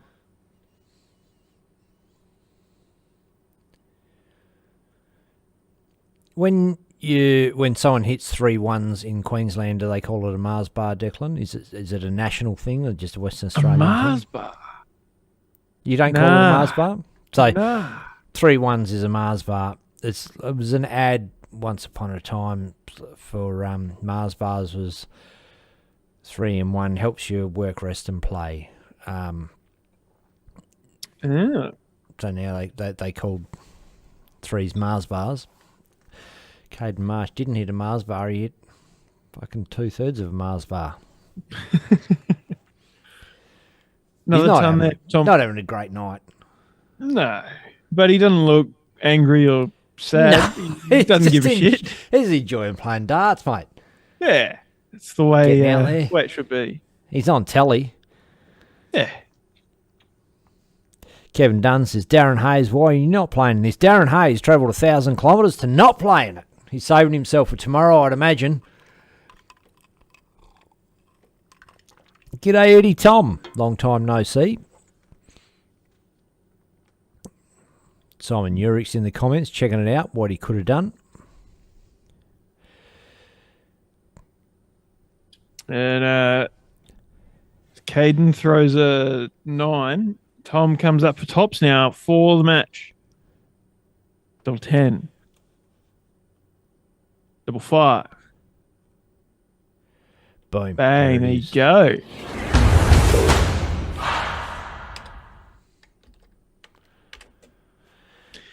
So, bit hit and miss there for Tom Wiley in that match, but a string of pretty good last 9 darts means he does get through and through that match.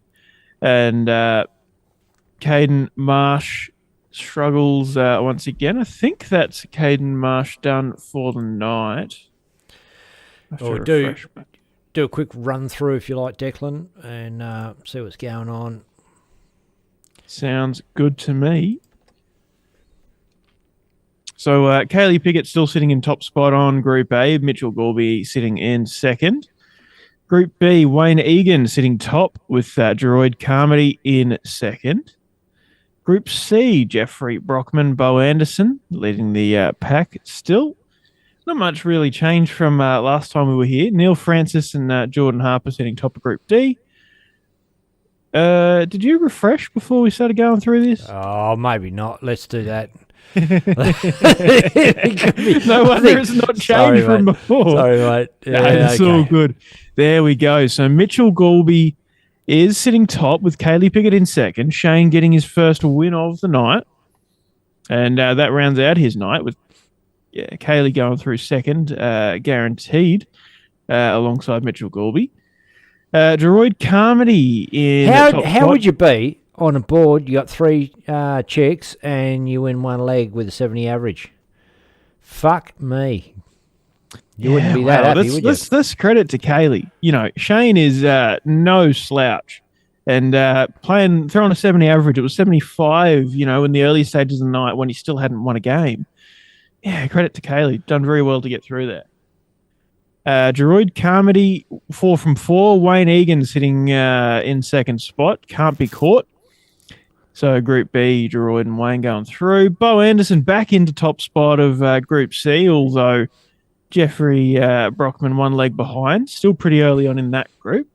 Neil Francis having the perfect night as well, sitting in top spot. Jordan Harper, even with Clint Austin, though a 10-point difference in the average is the difference at the moment. Group E, Bailey Marsh and Angus Websdale still leading the pack with Tom Wiley sitting in third, but still a few games left to go. Group F, Bryce Simpson sitting in top spot. Glenn Harper in second, but still pretty early there as well. And Group G, once again, still a few games to go, but John Gardner, Bob Turner leading so far. And looks like we've got a game up here. Websdale and Marsh. Awesome. It's just as we cut over, Websdale scores 9. And I might go for a quick wander now that you've had a break and you're back and settled. Oh, my bladder's empty, mate. I'm good to go. Yep. Cool. I'll be back in a minute. Awesome. Cheers, Declan.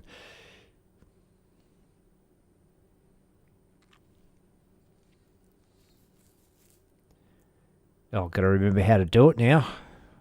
Been relying on Declan for so long. Good to have you in the comments there, Dunny. Eddie Tom says, cheer, bro. Cheer to you too, bro.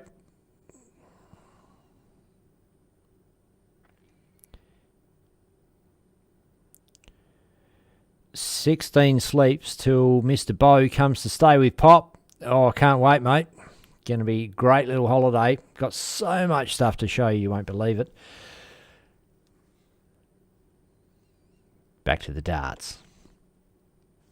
And Bailey really not throwing his best darts, not showing us exactly what he can do. He's fucked around, left to 170. Going to be pretty keen to hit it.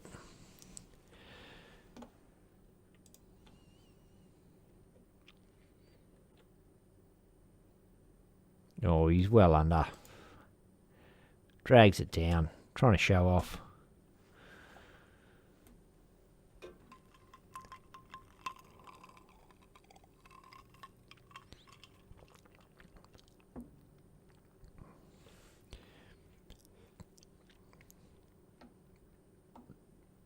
$112 left now. 92. Does he go 60-32? Probably does. Websdale's on 57. He's going to take a leg off him. He's just going to go 17 tops, bang, bang. Fuck him right up. No, 3, 14, tops. And he's under. Had the golden opportunity to give it the big fuck you, Bailey Marsh. Didn't take it. Bailey now for double 10. And he's inside.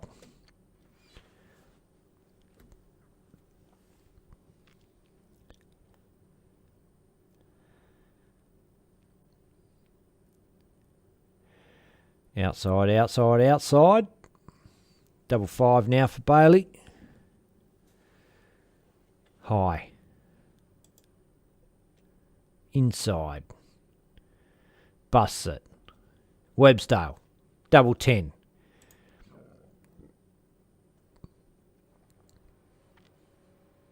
Oi. Hit a 6. Double 7. And he's busted that one out. Double 5 now, Bailey Marsh. I don't think he's trying too hard. What do you blokes reckon? Pretty lacklustre effort, Bailey Marsh.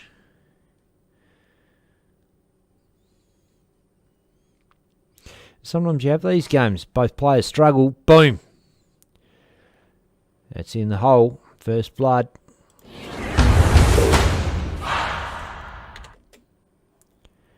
If there was bets on this game, you'd think Bailey threw that one. I can assure you there's not, and he didn't. Speaking of old guns, Bradley Brooks, young darting superstar, has just jumped in. G'day, mate. Good to have you on the stream again. Long time no see. Niall Lynch, Damien Stack, Kevin Dunn. Brett Matthews says, how's it going, Declan and Benny? Good to see you live again. And a bloody great night, big night, huge night. 37 players tonight. Good to see. We're still in the round robin phase and heading towards the knockouts. Top 2 off each board go through, as you know. If you don't know, I just fucking told you, so you know now.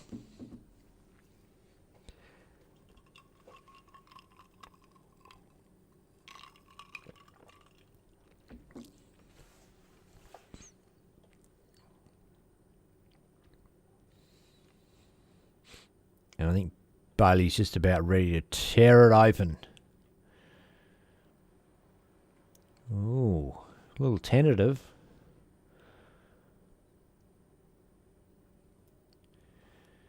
Picks up treble last start.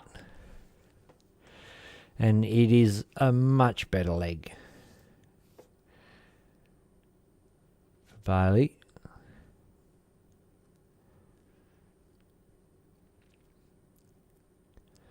Although he's balking a little bit. I'm not sure if that's a little bit internet lag or he's gone double. Boom, boom! Bailey Marsh, this is what we come to see. It's 1-1. Websdale Marsh. G'day, Ronnie Nakata. Donna Ridgway. Yeah, we had, I think we had 36 last week, 37 this week. Great turnout. Look, of course, there's a whole bunch of Aboriginal players that are down for the Aboriginal Carnival and Ricky Pickett's funeral that have turned up tonight. Great to see. That one's just about to fall out. He goes down. Of course he does. Runs and picks those darts out while they all count. And Websdale's fired in a 125 of his own, so he knows it's game on.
Finds the treble either side. The treble 20, unfortunately, they count for 15 and 3 as Bailey shows him where it is. Bang, bang. Ooh, nearly bang. Big hit. G'day, Barry Riley. Young mate filled in for us a few times last year, a year before, can't remember. But good little dart player, Barry Riley. I think he's related to the Moody's. Seen Matt Moody on stream here a few times. Top player.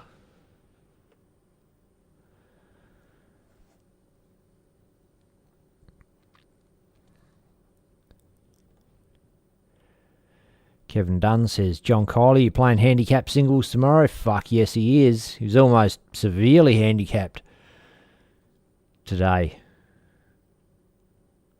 Got away with it.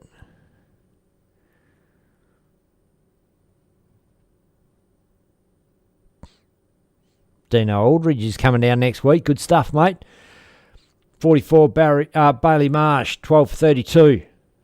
He's gone down. Ooh, that's outside. Outside. Websdale's back for 139 for the win. Doable. Well, not anymore. Not anymore. Better. As old mate Declan Bailey jumps back in.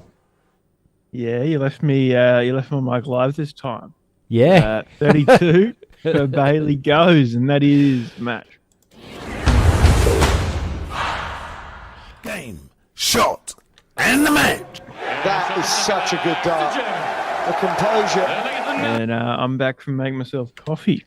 11:30 on Friday night. I'm a bit buggered, so having a cup of coffee. You know what? I thought the same thing. I was starting to feel a little bit dozy, so I made myself rum and coke. Does the same as the coffee, mate. Just maybe a little more aggro. Not me. Not me, surely. Kathy better lock the doors later.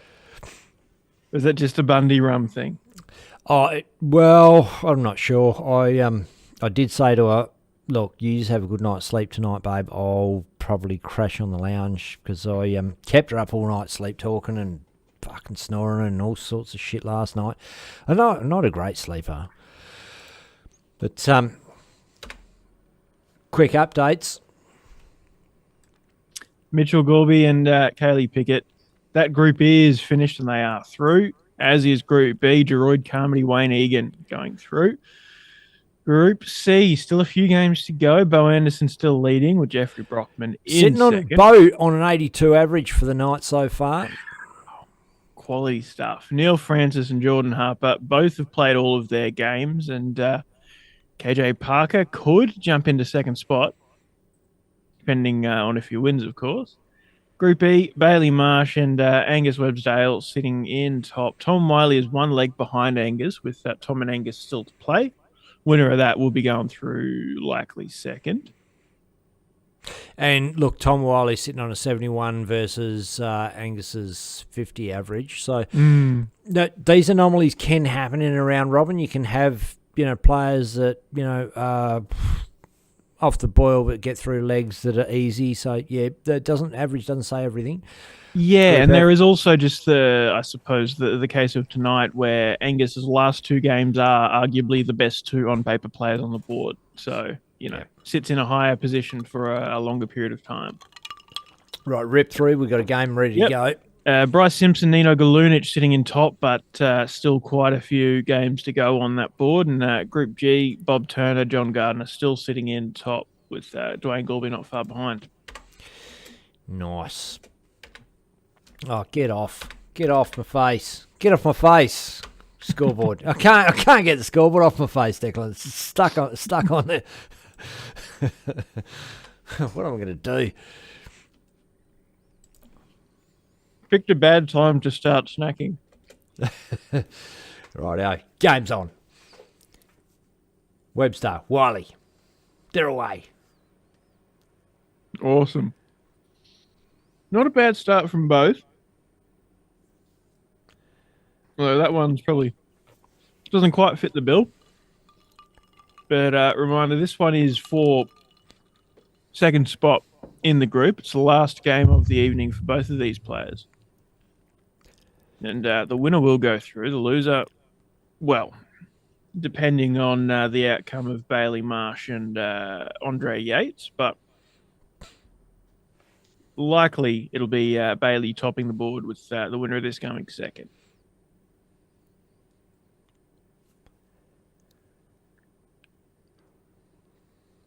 Websdale picked up with a ton. Back down with a 41. Tom, though, just being steady.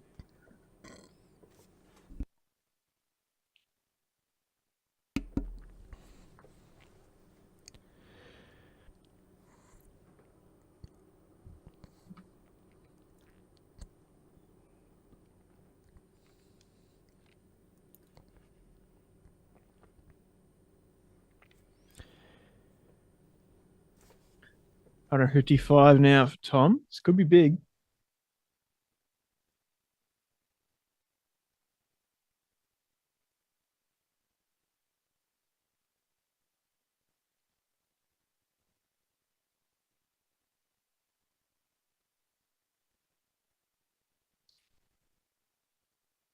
Not bad from Angus, but 95 now for Tom. Starts off down the bottom. 57 for 38. Still could go. Ooh. Anybody in the comments there, let us know which association Angus plays for. I don't know. I think someone said it earlier on. Oh, really? Was it Angus they were talking about from Murrowa? Oh, Murrowa. Perhaps. 38 goes for Tom. Boom, boom. Yeah, it was Willie Lewis said he's from Murrowa, I believe. Oh, he said someone's from Murrowa. Was that the question I was asking, though? You're taking me back. Yeah, Willie Lewis, good young player, Websdale from Murrowa. Yep.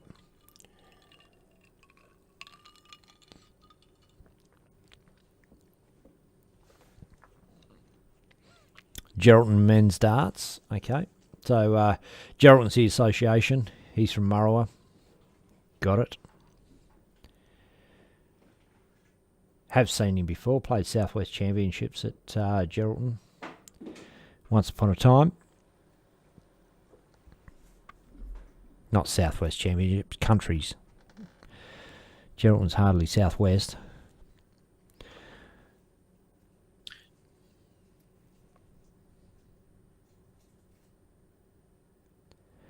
Alexander S. Jones says same as Matt Hamlet, Bryce Simpson, Jeff Brockman all play for Gero Men's, as did Alexander Jones.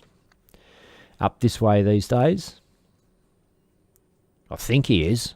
Well, at least he plays a lot of darts up this way.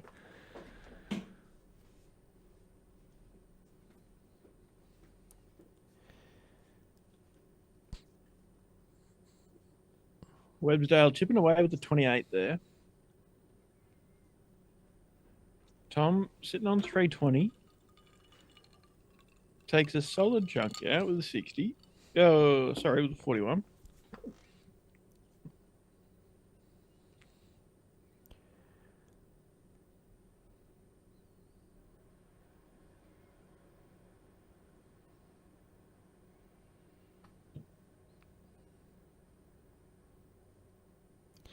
Tonnage. Mm.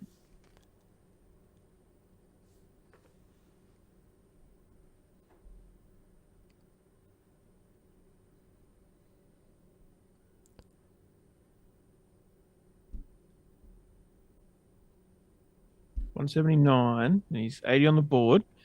Goes down the bottom, 99. Leaves 80.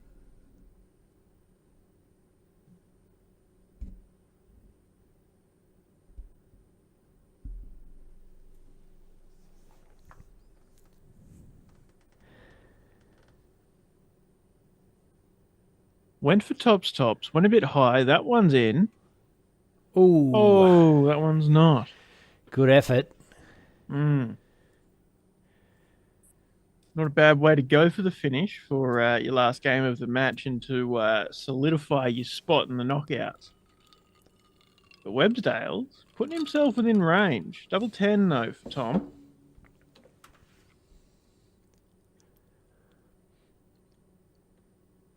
Boom. There you It's got to go. be in. Tom Wiley doing as Tom Wiley does. And secures his spot. Yes, guaranteed to be going through. Whether that's top or second depends on Bailey Marsh versus Andre Yates. But not a bad night on the Oki for Tom Wiley so far. Yeah. Angus Websdale did put in a pretty good run, and you know, gave it a good crack. But you know, 18 points in the difference in the average. You know, 69 for Tom Wiley and 51 for Angus Websdale over the night. That's just the difference when it comes down to that match between the two guys. And Right. Sorry, mate. Just going to smash a quick rundown. We've got Group A, Group B are all over. We've been through that. Mitch Gorby, Kaylee Pickett, Jory Carmody, Wayne Egan, and Group C. Oh, that's tight. Well, tight between Bo and Jeffrey for first and second spot. Ray Marley can't catch up, so they're both going through, Bo and Jeffrey, but between them it's undecided. Neil guaranteed through, and well, that board is finished. Clint Austin through second by one leg over Jordan Harper. Jordan had 12 points higher average, mind you, and didn't get through by one leg. That's incredible, isn't it? Like that 12 points is a massive, massive difference in the average, and we've seen this a few times. This can happen in the round robin. Yeah, Group and E. it's well, I suppose in the context of that, it's probably, you know, maybe a visit per leg, maybe a little less, but you know, is what it is. But yeah, as we said, Tom Wiley guaranteed through. Bailey Marsh will be going through as well. Just a matter of first and second between those two guys, depending on the last game between Bailey and Andre. And still 2 games to be played per person on Group F, but currently Bryce and Nino lead. And Group G, same deal, 1 to 2 games left for each of the guys. Bob and John sitting in the top spots. Rightio, and I think we've got a game up here. So she's underway. Bailey Marsh, Andre Yates. There you go, Andre kicking off with a 121, following it up with a 45.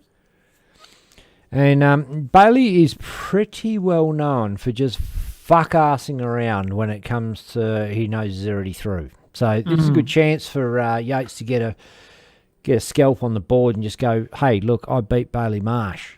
Beat that bloke. Yeah, that's it. And who knows? I mean, I suppose it probably wouldn't bother Bailey very much going into the knockout, but, you know, it could be one of those things that, you know, if Andre was to fire in a good win here, maybe next time they play might linger in Bailey's head, although he's in with a big 125.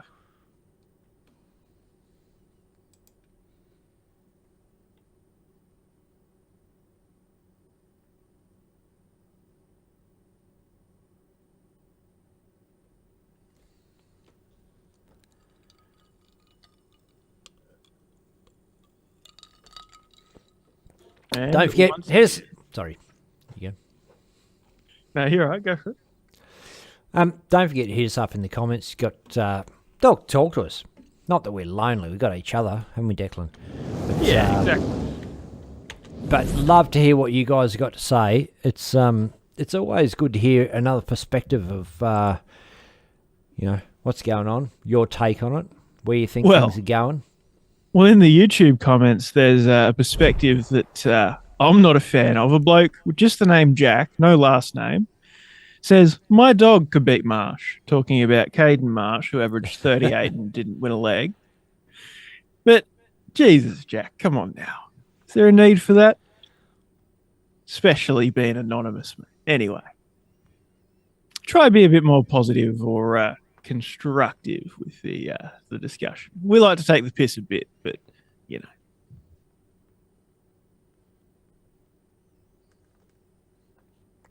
Kaylor Wilson showing support for Andre. Playing pretty well and tops now. Double 10. Ooh. Oh, had a crack. Bailey 56.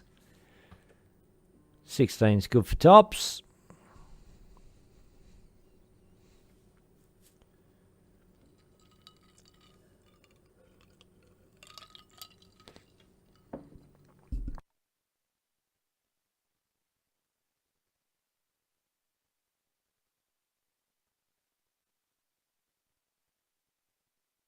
I think that's in. It is. Andre Yates gets the first leg.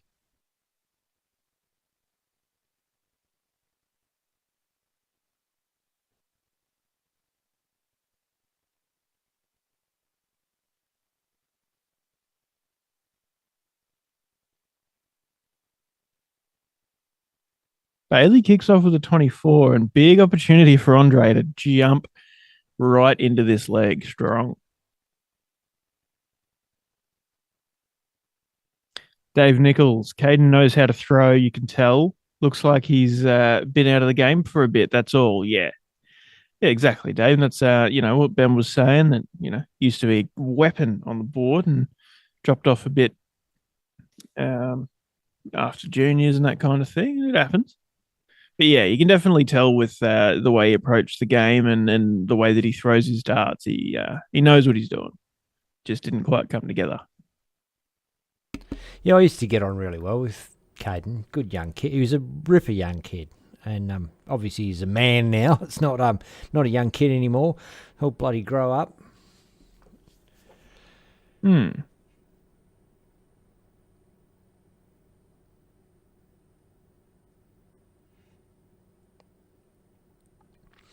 Kevin Dunn asked if we involved with the Aboriginal comp tomorrow. No, we're not, mate. We look, coulda, woulda, shoulda, woulda loved to, but this weekend I'm flat out. Didn't realise what weekend it was, and got a whole bunch of shit on this weekend, so I can't possibly do it. But yeah, would love to, especially with what's happened.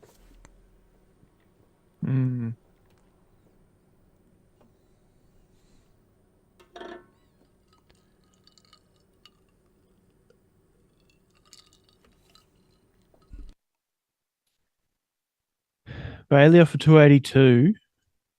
Oh, 98 doesn't leave for finish, but 184 is not a bad spot to be in. The 138 would have left a nice 144.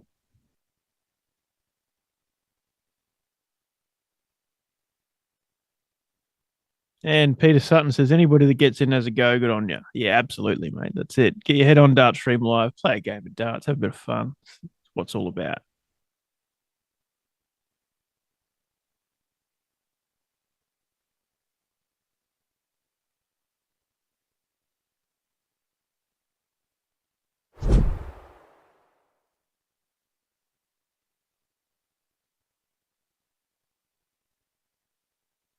Bit of tonnage there for Yates. Nice. Bailey 124. 54 is still good for Bullseye.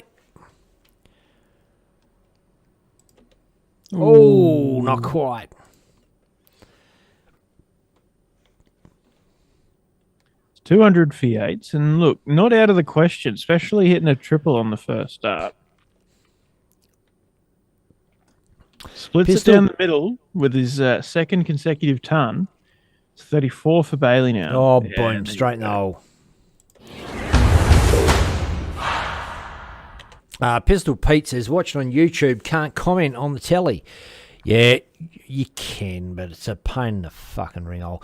The best thing to do, have the YouTube on your phone, as you're doing, Peter, obviously, because you did comment on YouTube. Watch it on the telly, on the big screen, and then do the comments on the phone. Fucking piece of piss. And the beauty of that is the comments are bigger, so when you look at your phone, you have to squint, because I know you've got a couple of years on me, mate, and it's get a little testing. Follow what's going on there. Oh, Yates picks up an 85. He's come to play. He's come to take a scalp, and this is a scalp that you want to have. A scalp with a mullet.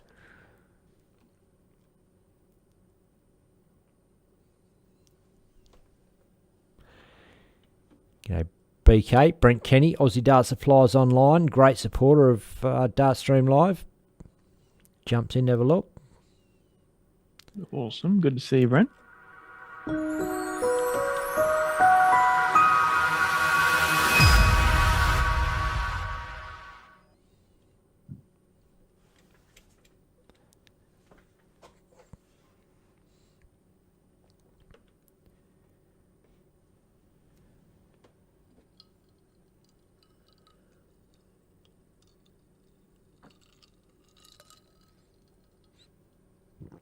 Every now and again, I feel like I think I can hear a dart hitting the board.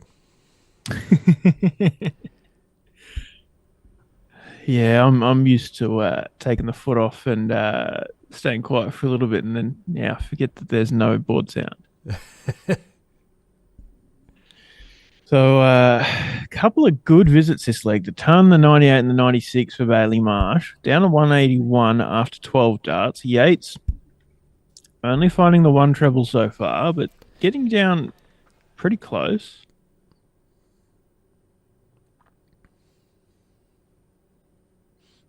And another treble F for Bailey. Switches down the bottom.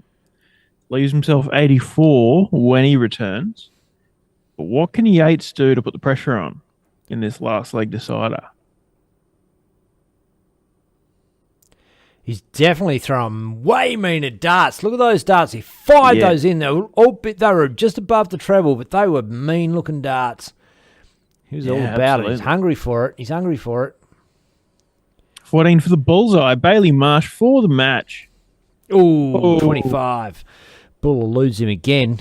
He hasn't hit many. Yeah, struggling with it.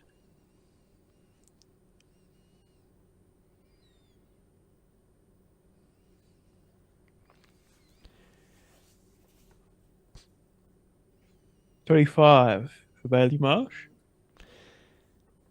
Very traditional 988. Just outside. There you go. And there it is. Game, shot, and the match. That is such a good dart. And with that, Bailey Marsh is joining the list of undefeated players in tonight's round robin. He goes through top of the board with Tom Wiley into the knockout stage. And is that... I think that's the conclusion of Group E. Yes. Yes. So that is the last game of Group E. So the last game that we'll properly stream of the round robin. Still some round robin games going on in Group C. Still Kevin Marsh and Jack Bumworth to go. And with Group E rounding out Group F and G with everybody having one game left to play. Group E still has... That's Bailey and Andre that just finished. Oh, sorry. Okay, you're right. And, if you're wondering why it just gets left to Declan, all this fucking fancy shit, that's why. Because I just fuck it up. It's all good, mate. It's all good. You're doing like all of the heavy lifting. So yeah. I'm messaging people and streaming and all that. It's hard. It's hard. Tom Wiley just says, "There's a hitch in my giddy up," as my old man used to say. He's struggling a little, he said, but he's still in. Isn't he? Tom Wiley's still he's through. He went through. He's okay. And chin up, Tom Wiley, because it's the way these things fucking go. Sometimes you can struggle in the round robin, come the knockout, turn it on. Don't know how it happens. It's like Declan, you've been warming up for a game of darts, a dart night, and you're just hitting everything. You get darts and can't hit a fucking thing. And other times, you struggle to warm up. You can't hit much. You get there, not even feeling it sometimes. And all of a sudden, game on, turn it on. It happens. Funny old game. That's it. You can be so in your head, positively or negatively, and it just, as soon as you get to the game, it's a whole different situation. And same deal between round robin and knockout. And Tom, you got a bit of time up your sleeve. Still a few games on those last struggling round robin groups. So take some time and you'll be all right, mate. Good enough player to turn it around, that's for sure. What I don't know if I can do this or not. I think every time I try and switch to Is it a Bush Chook shirt? It is Bush Chook. Hell yep. yeah. Fuck yeah. I'm not sure if it's a dart shirt or just a Bush Chook shirt, but no, it's got a dart. He's got his name on it. I think it's. I think they're called the Bush Chooks. Oh, what a good name for a dart side. I've got to join that team. Fuck.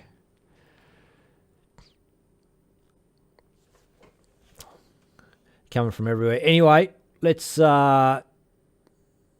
us a reminder about the upcoming ADC event coming up very shortly. All the details are in the video, so don't let me waste your time listening to my shit about it. You can listen to my shit here. ADC Oceania, in conjunction with Dartstream Live, present their biggest event yet, the ADC Global Championship Qualifier. Hosted by the Penrith Gales Club in Kingswood, New South Wales.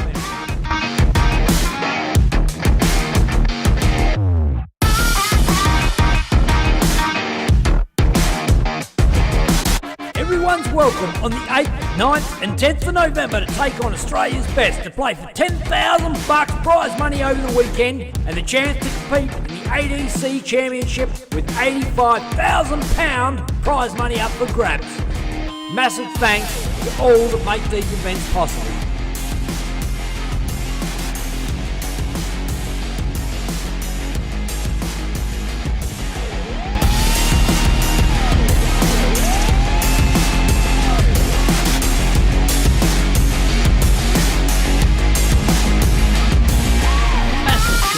All our sponsors and supporters, Dartstream Live, ADC and DOSH.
I just thought I might turn our mics on. Might be handy. Yeah, right. Hey, well, these are the games that are going on up there. Let us know in the comments which game you want us to put the scoreboard up for, and we'll whack it up. We can watch any of those.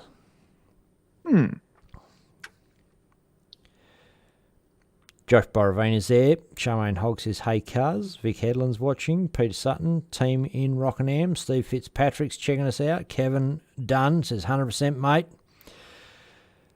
Oh, the comment was, great to see Bo playing well. Absolutely. 81 average. So, look, it's hard to throw a massive average in the round robin when, you're playing not necessarily top players of the comp. It's a lot easier to throw top averages. Well, it's easier to throw a top average against top players and lose when you're losing and they're throwing 100 averages. There's no doubt about that. Steve Kewish, haven't seen fucking K train for a while, and good to have you. I'll on, interrupt you quickly. We might throw Bryce Simpson's game up, averaging 80 at the moment, with Glenn Harper on 70, and Charmaine Hogg also requested it. But haven't seen much of Steve Kewish. Good to. I think he was in a couple of weeks ago, but good to see you, Steve. Came in, yeah.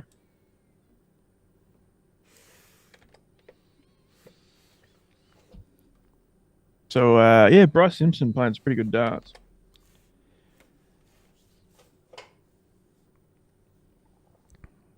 and Glenn Harper. So, actually, you know what I'll do is I'll stick them up behind the. Oh, yeah? Behind the shot. We've seen a little bit of them. I might. Have a little issue with moving cameras tonight. So that's what you've got. I can do a little bit. Can't do everything. Oop.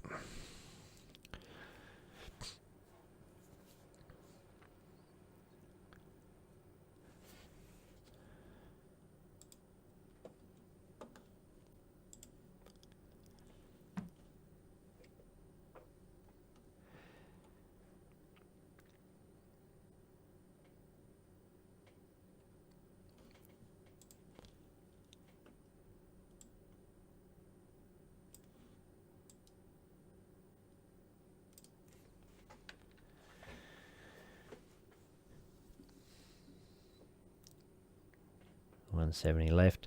So, love to be able to, you know what we might do? I might be able to get the board rather than the players. I think I can do that. Just have to bear with us while there's a bit of jigger fuckery going on. Do you think it's worth it, Declan, or not? Yeah, might as well give it a go. Sorry, I'm just shooting off a message in the background to you've covered up the thing. Oh, yeah. I know what's happened. Yeah. This is what has to happen for it to happen. Yeah, That's what I'm saying. yeah. Is it worth it? Might as well give it. Oh, it is 1-1, and then we don't know if there'll be a board. Yeah, I Game can't on this actually board. access it anyway. So fucking no, it's not responding. So back to not doing that. Good fun. Yeah, worth a try. Well, it's just one of those things that Yeah. we're having some issues Yeah. tonight, technical issues that we've pretty largely got around. You got a stream up, players and a board and a scoreboard, some commentators. What more do you need?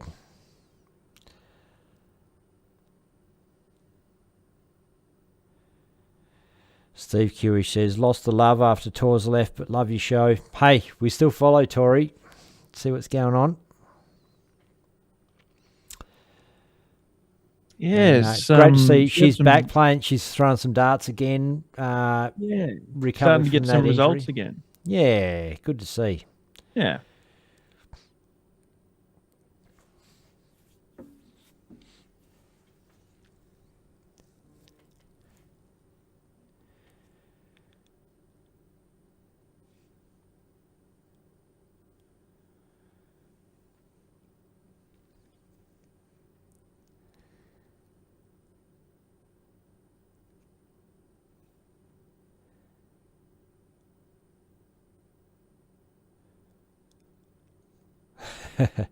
Peter Sutton says, working well on YouTube. Well, was. Look, we are just in intermittent phase for waiting for the knockout round to kick in. Sorry, I'm my not sure. background's having a bit of a fit there. Yeah. Get a bit excited. And my head was buried deep in my phone, shooting off messages, trying to get some things going on. Bob Turner just takes out Lindsay Egan. So what happens after the once the round robins boards start to finish? Obviously, there's a certain amount of dartboards in the venue. I think there's 8 boards up there, maybe 10. And once players go off each board, then they spread them out over the other boards. So it looked like there was, 5 games to go. It doesn't take 5 times 5 games for that board to finish. They all spread out over boards and get that kicked off so that we get into the knockout stage without too much delay.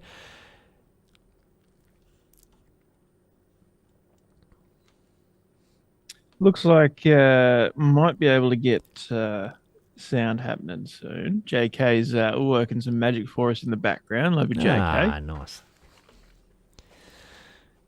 Awesome, mate. Appreciate it. Steve Kewish says, she's a fighter. We're back doing us proud. Good to see. Great to hear. And like I said, we sort of follow her journey on YouTube, on Facebook, and see what she's up to. She's in love and in Europe and back playing darts, so it's all working out for you. You must be super proud, man. Super proud.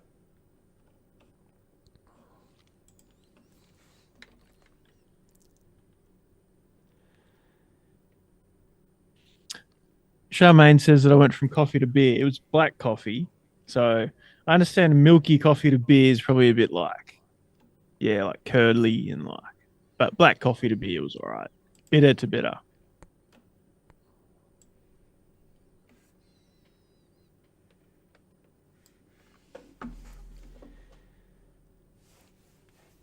So we're ripping through these last games now.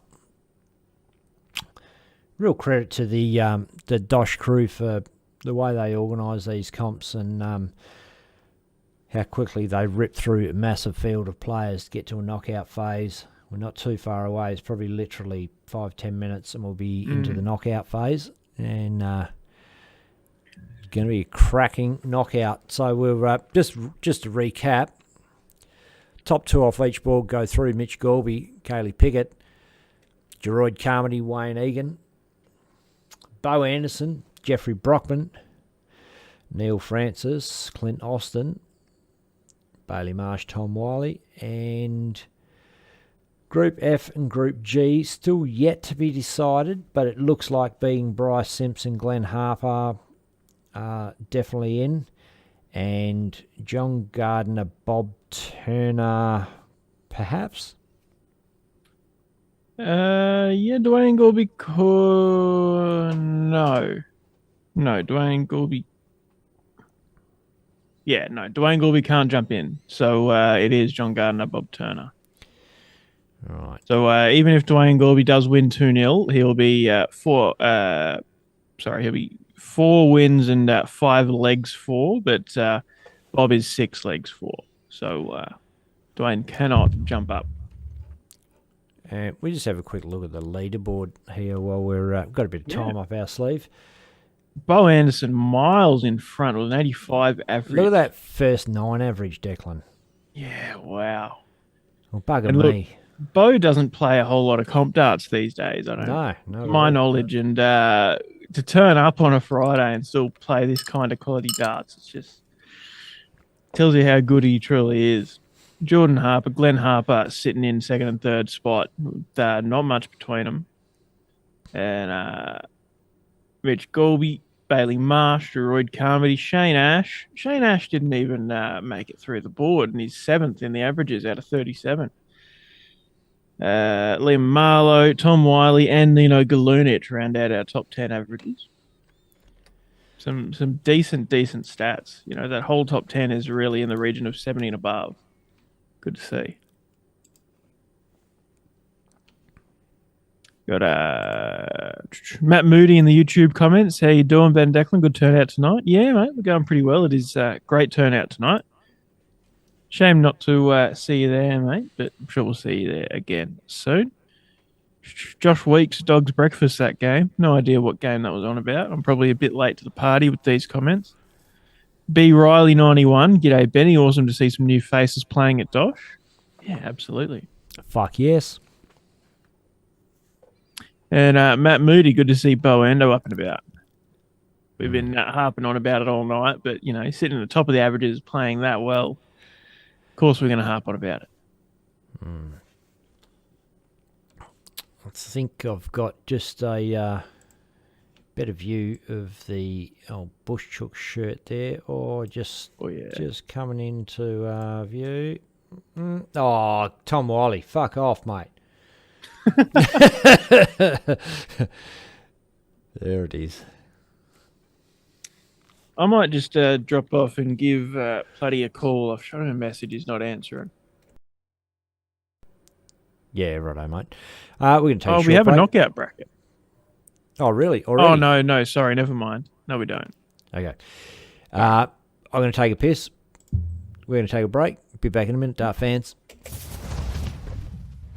Ladies and gentlemen, former PDC star David Babyface Black heads up DOSH to present the DOSH Adriatic Friday Night Darts. Everyone's welcome. Every Friday night to play for cash, play for fun at the Sterling Adriatic Centre, WA.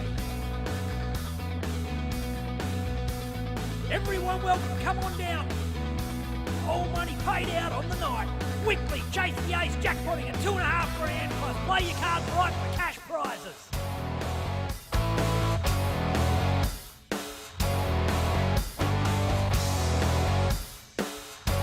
Electronic scoring on Darts Connect and the final streamed live on DSL. Each night we're going to host a round robin into knockout. Doors open at 6:30. Nominate by 7 o'clock for a 7:30 start.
Ladies and gentlemen, former PDC star David Babyface Black heads up DOSH to present the DOSH Adriatic Friday Night Darts. Everyone's welcome. Every Friday night to play for cash, play for fun at the Sterling Adriatic Centre, WA. Everyone welcome, come on down. All money paid out on the night. Weekly chase the ace jackpotting at $2,500 plus play your cards right for cash prizes.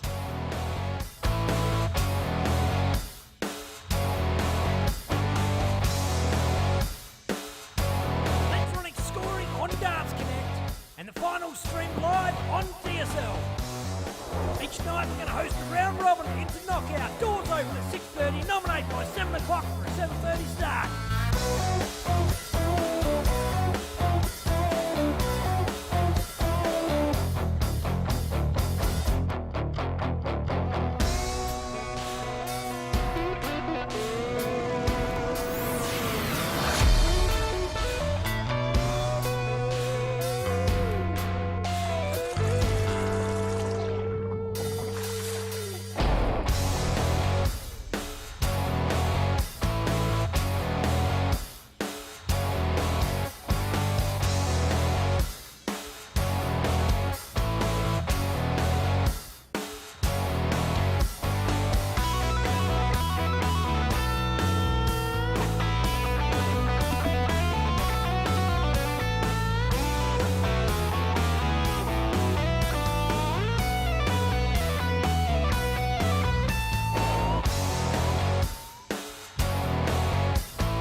Ladies and gentlemen, former PDC star David Babyface Platt heads up DOSH to present the DOSH Adriatic Friday Night Darts.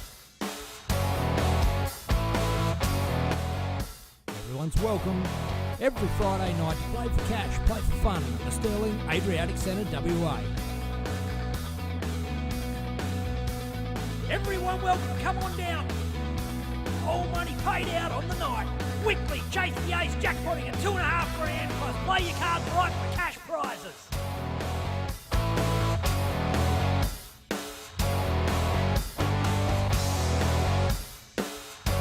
Electronic scoring on Darts Connect and the final stream live on DSL. Each night we're going to host a round robin into knockout. Doors open at 6:30, nominate by 7 o'clock for a 7:30 start.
Ladies and gentlemen, former PDC star David Babyface Platt heads up DOSH to present the DOSH Adriatic Friday Night Darts. Everyone's welcome. Every Friday night you play for cash, play for fun at the Sterling Adriatic Centre, WA. Everyone welcome, come on down. All money paid out on the night. Weekly chase the ace jackpotting at $2.5 grand plus play your cards right for cash prizes.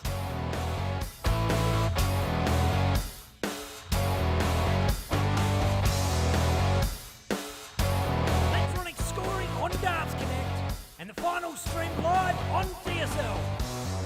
Each night we're going to host a round robin into knockout. Doors open at 6:30, nominate by 7 o'clock for a 7:30 start.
Ladies and gentlemen, former PDC star David Babyface Platt heads up DOSH to present the DOSH Adriatic Friday Night Darts.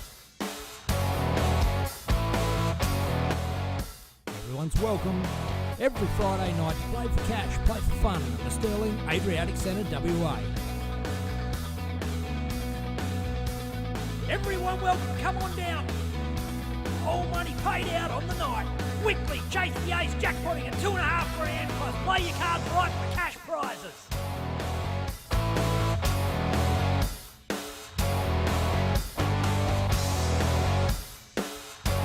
Electronic scoring on Darts Connect and the final stream live on DSL.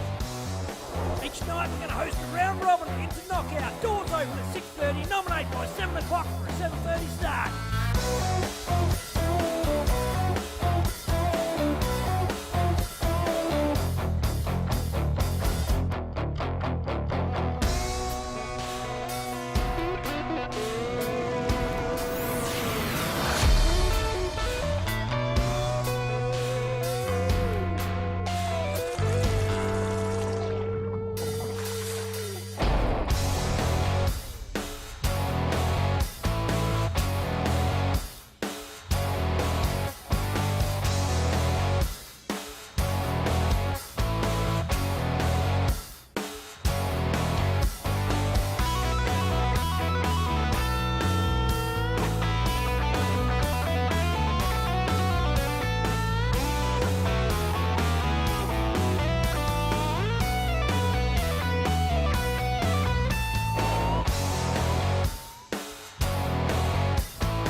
Ladies and gentlemen, former PDC star David Babyface Black heads up DOSH to present the DOSH Adriatic Friday Night Darts. Everyone's welcome. Every Friday night to play for cash, play for fun at the Sterling Adriatic Centre, WA. Everyone welcome, come on down. All money paid out on the night. Weekly chase the ace jackpotting at $2.5 grand plus play your cards right for cash prizes.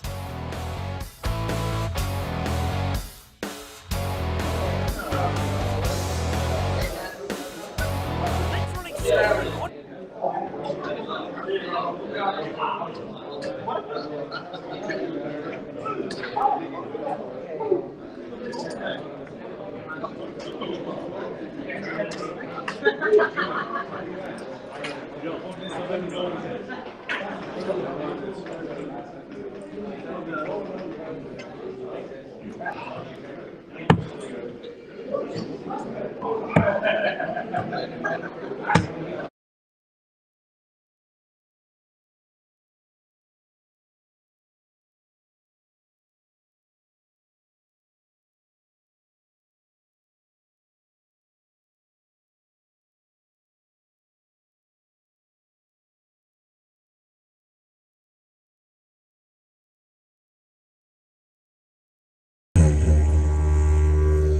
ADC Oceania, in conjunction with Dartstream Live, present their biggest event yet, the ADC Global Championship Qualifier.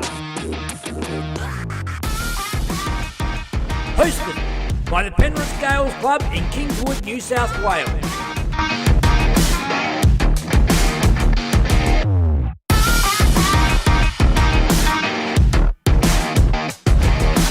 Everyone's welcome on the 8th, 9th and 10th of November to take on Australia's best to play for $10,000 prize money over the weekend and the chance to compete in the ADC Championship with £85,000 prize money up for grabs.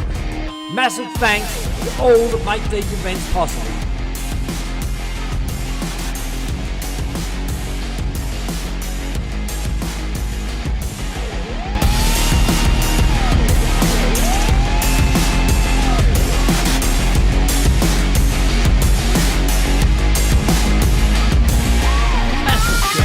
All our sponsors and supporters, Dartstream Live, ADC and DOSH.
put us up, Declan.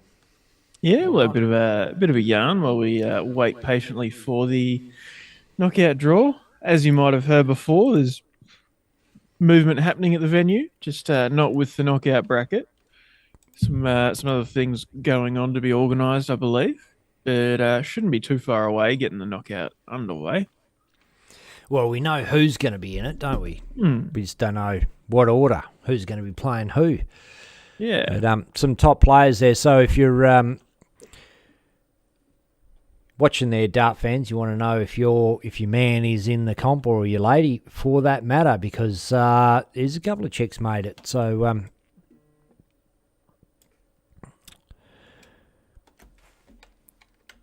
we'll flick over to the Yep. So from Group A, Mitchell Gorby, Kaylee Pickett are going through. From Group B, Geroid Carmody, Wayne Egan going through. Group C, Bo Anderson and Jeffrey Brockman going through. Down to Group D, Neil Francis and Clint Austin. Group E, as we saw on stream, Bailey Marsh, Tom Wiley going through. Group F, Bryce Simpson and Glenn Harper going through. And Group G, John Gardner and Bob Turner going through to the knockouts. So pretty big lineup, 14 players and a very solid 14 for sure. But who plays who, we will find out soon. Still not live yet, but not far away. And who do you think is the front runner in the comments there? Who do you think is going to take out tonight's comps? Pretty stacked lineup. I know we had JK saying Bo Anderson and Bailey Marsh final. Don't know if we ever got a definitive winner predicted by JK, but who's who are you guys backing? interesting one for, well, look, for me, I think I think Bailey's going to do it.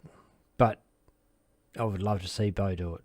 Oh, look, I'd love to see them both win. Like, I'm mates with both Bailey and Bo, but Bo being out of the game for so long and coming back, and the passing of Dale last couple of weeks, so I'd just love to see him do it. And she was a real big supporter of his darts. She was really in there.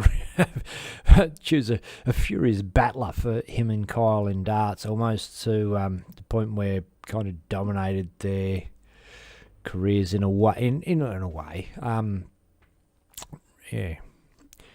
made sure they got the best for themselves. And she was Brent Kenny from Aussie Dart Supplies Online was also a junior at the same time as Bo and Kyle, and he said both Dale and Nomi did a lot for them as far as support goes for the juniors back in the day.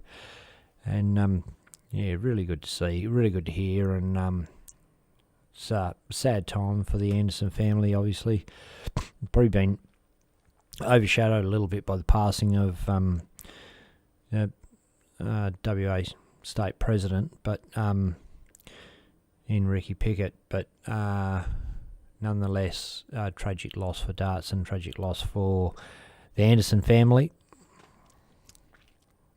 Yeah, Khalil Wilson says Kaylee Pickett or Mitch Gorby for the win, I reckon. Ooh, big call. Look, Mitch Gorby has actually thrown some pretty big darts the other week, so, and getting his way in there. John Kiley says Bailey wins. Charmaine Hogg says I hope Kaylee does. Hayden Sutherland's watching. And John Kiley says I got sound, picture is not my fault. Well, look, I was just mucking around with a few things, and as we swapped over, don't know why that had a little bit of a glitch there, but we stayed live. We're all good. Yep. Just a bit of black screen with a bit of a logo. We can all handle that, can't we? Well, it'd be good to see Mitchell Gorby have a good run, because we will see him in Queensland next weekend for the Australia versus New Zealand Test match in the North Queensland Classic, playing in the Australian youth team against the Kiwis. Yeah. It'd be good to see him there as well. Well, there's some good young Cosy bros play darts as well. So, yeah, it can be real good to see those juniors. Yeah, for sure. A couple of junior names I'm not really familiar with, but gonna be really good to see how they handle the big occasion and get some new faces on the map and on the tellies. Charmaine Hogg says, hope that it is a Kaylee and Bo final. Wow. Look, you don't know how the draw's going to play out, who's going to be playing who and what the possibilities are for the final. So we won't know that till the draw's done. But you never know. You never know. Could be. No Dave Platt in the competition this evening, so he's definitely not going to feature. And Ronald Nakata back to Mitchell Gorby as well. Anyone in the YouTube? Matt Moody says Wayne and Bo final. Brackets up. Brackets up. Beautiful. Boom.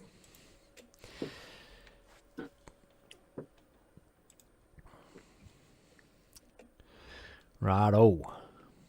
There we go. So Geroid Carmody will go straight through into the quarterfinals to play the winner of Wayne Egan and Tom Wiley. John Gardner and Bryce Simpson to play the winner of Neil Francis and Bailey Marsh. Jeffrey Brockman also skipping through into the quarterfinals to play the winner of Mitchell Golby and Bo Anderson. That is a massive game, and it is on our stream board. Wowie, what a treat. And Kaylee Piggott, Glenn Harper, winner to play the winner of Clint Austin and Bob Turner. I'm excited now. Mitchell Gorby, Bo Anderson, first game of the knockouts. Nice. It's a shame it is still first to two legs because I could watch that all night. But alas, it's going to be a big one. I will.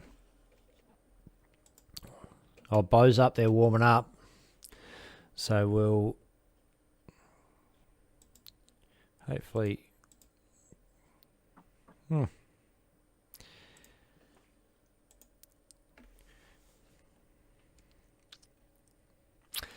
Okay, she's not up on the board yet, but fuck, I haven't seen Bo for ages. He's looking good. Yeah, he is, isn't he?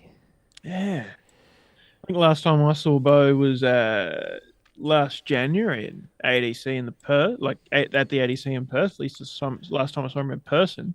I don't think I've seen him since Kyle's funeral, or just before Kyle's funeral. Yeah, wow. And they are going straight in.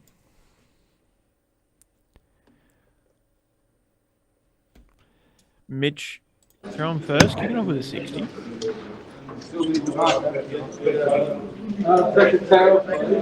Charmaine Hogg telling me to go to bed. Look, I was pretty buggered, but this game has woken me right up. 65 there for Mitch. Bit of a messy way to get there. Bo kicked off with 96 and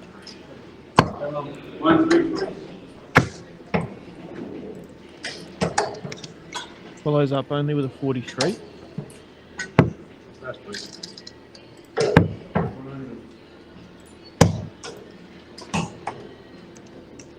96 for Mitch.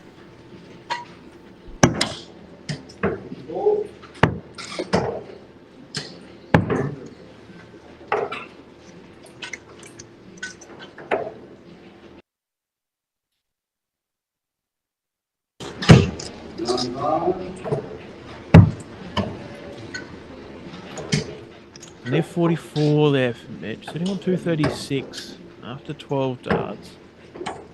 So back on 322, but he's going to take a huge chunk out of this here. I can feel it. He's looking serious. Took a second to compose himself, and a big ton 40 there. Exactly what he needed. JK, I'm Jesus' brother. Let there be sound. Much appreciated on your help on that, JK. Just took a minute to disappear and get that sound synced up, and I think the darts are hitting the board at the same time as the sound's hitting it. Nice, love it. Beautiful. Hallelujah. Oh, look, it's so much better when you get to hear the darts hitting the board. And just in time for an absolute firecracker of a game. Bo now toes the Oki for 101. 20. 57 is good for 24. Bang. Boom. Nice. It's in the hole. Big check out for a break of throw. And now has the darts for the match. That's how quick these things can turn around. Mitch Galby was just that bit in front, and Bo just goes in and fires in the big check out.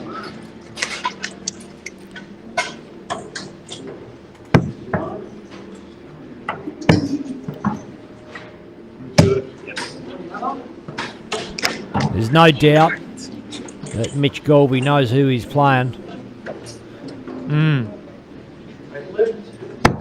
But there's no doubt that Bo Anderson knows who he's playing as well. One of the best up-and-coming talents in Australian darts, in juniors at least. But, one of the young guns for sure.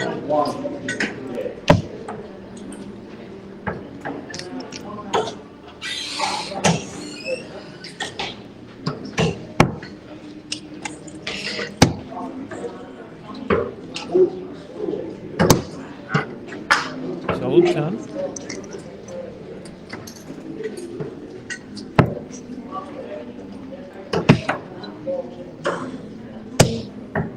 Big 140. Oh no, just a ton there for Mitch, but off the back of those previous two visits, it's definitely what he needed.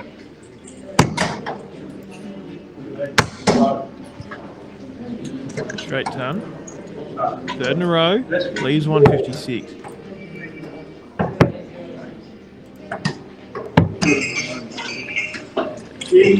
Chips away with an 82. Mitch Galby. 156 isn't going to go, but big visit here. Again, 4 tons in a row. Bo Anderson will return for 56.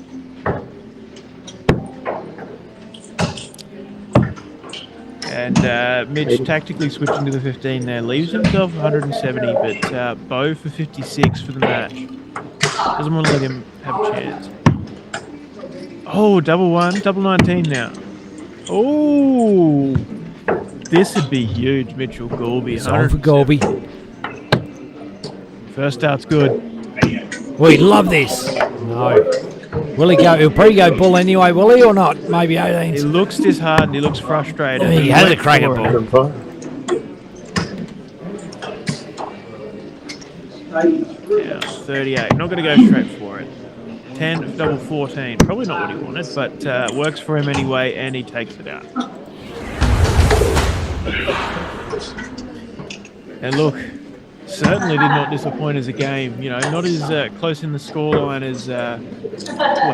as Mitch Galby really deserved. Had the 4 tons in a row for Bo Anderson. Come on. Yeah, Ton. Hey? Yeah, brilliant darts from Bo Anderson, but Mitchell Galby right there in both legs really had the lead for the most part of the first leg, and not far off in the second. Credit to Mitchell. It's an absolute steam train. Just who's going to stop him? I know JK is a fan of the shout of Bailey Marsh, but what we've seen of Bailey Marsh tonight, I don't know. Yeah, look, Bailey's He'll turn it on definitely in the knockout. He'd be, I don't want to say he's a lazy player, but fuck, he's a lazy player. No, he just does what he has to do. Like, he's not going to waste darting energy on.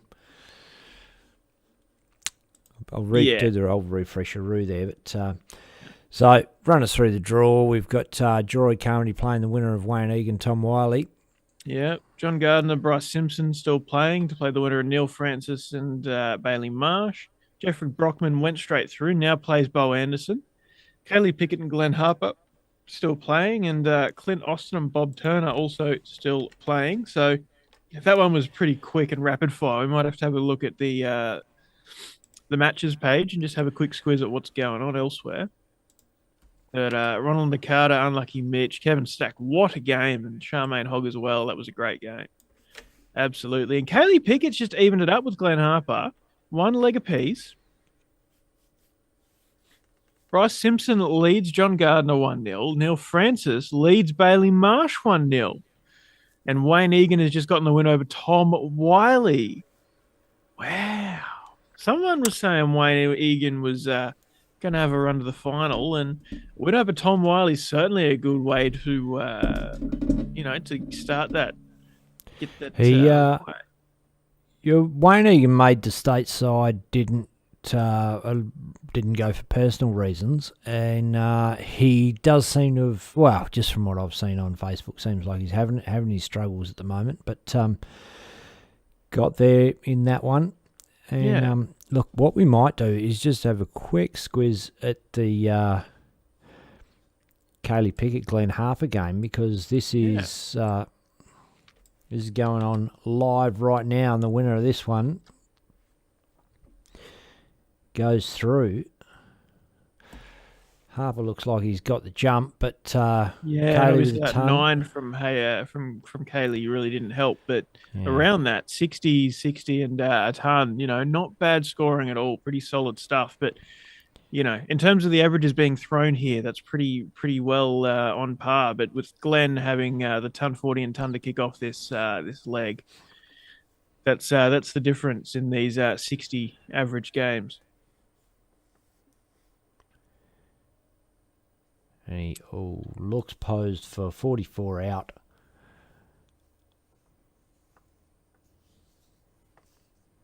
Yeah, and look, doesn't take it out, but we'll have another 3 darts at it with Kaylee sitting back on 228. Kaylee just really needs to try and bang in something solid, something 80 plus, ton plus. Well, she's left a big one. Leaves a big fish. Oh, wouldn't that be a way to get through? Yeah, look, well, we saw Mitch have 1 dart into the 170 just before for the same situation for the match. To stay in it. But she's got a crack. Yeah, she's going to have a crack. Well, she's thrown a ton, so she's definitely giving it a shake. Yeah. It's 88 for Glenn Harper, and it goes. And Glenn is through. Unlucky Kaylee Pickett, but very well played. Some quality darts tonight, and just unlucky. So with that, John Gardner 1 apiece with Bryce Simpson. Neil Francis and Bailey Marsh 1 apiece. Bob Turner, Clint Austin 1 apiece. Maybe we should take a squiz at the Bailey game. Bailey was popular in the shouts of who's going to go through. Obviously, we love and respect all of the players, but it's about the fans. Got to check out what games people are interested in.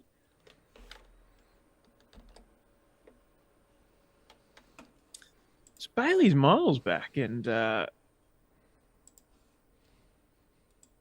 Francis on 136.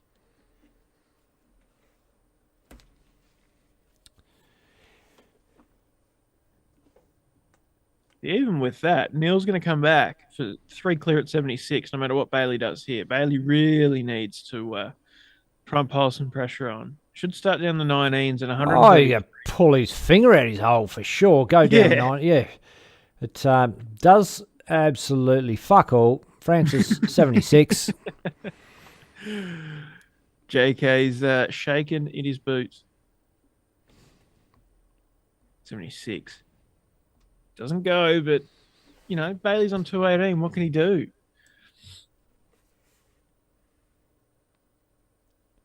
Probably fuck all. Uncle Ben with the brutal honesty. Nah, you know what? He just gives up on legs and then just thinks, I'll just win the next 2. So who cares? That's what I know. Oh, is it really? Oh, it's 1-1. Oh, shit. Oh, he's busted. Oh. Oh, so this is what he will do. Hollywood, 160 out. Boom. Oh, this is Bailey Marsh all over. This has got Bailey Marsh written on it.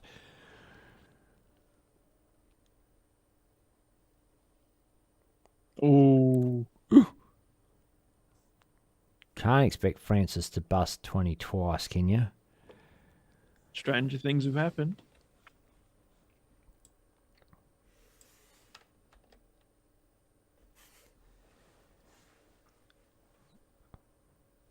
Oh, we wait with bated breath. Oh. So he's left 10. 60 for Bailey to stay in it.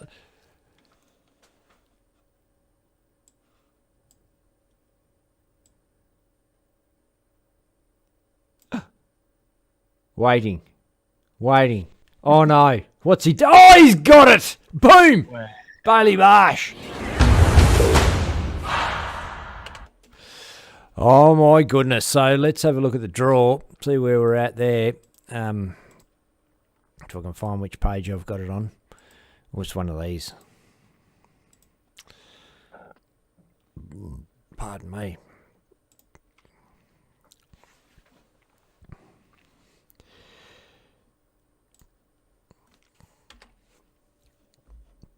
So, Droid Carmody versus Wayne Egan, Bryce Simpson versus Bailey Marsh, Jeffrey Brockman versus Bo Anderson, and Glenn Harper versus the winner of Glenn Austin and Bob Turner. I suppose I skipped over all the results, but we kind of watched them all sort of unfold, with Clint and Bob being the last game still playing. Yeah, so having said that, Clint and Bob are the last game still going, so we might just have a quick squiz and see how that one's playing out. It's 1-1 at the moment.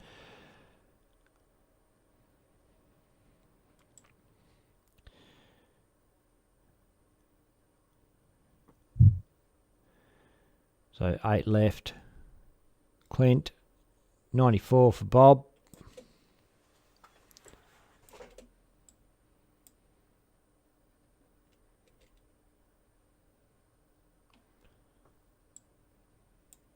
JK says Bailey's game was never in doubt. Charmaine says I was very much in doubt.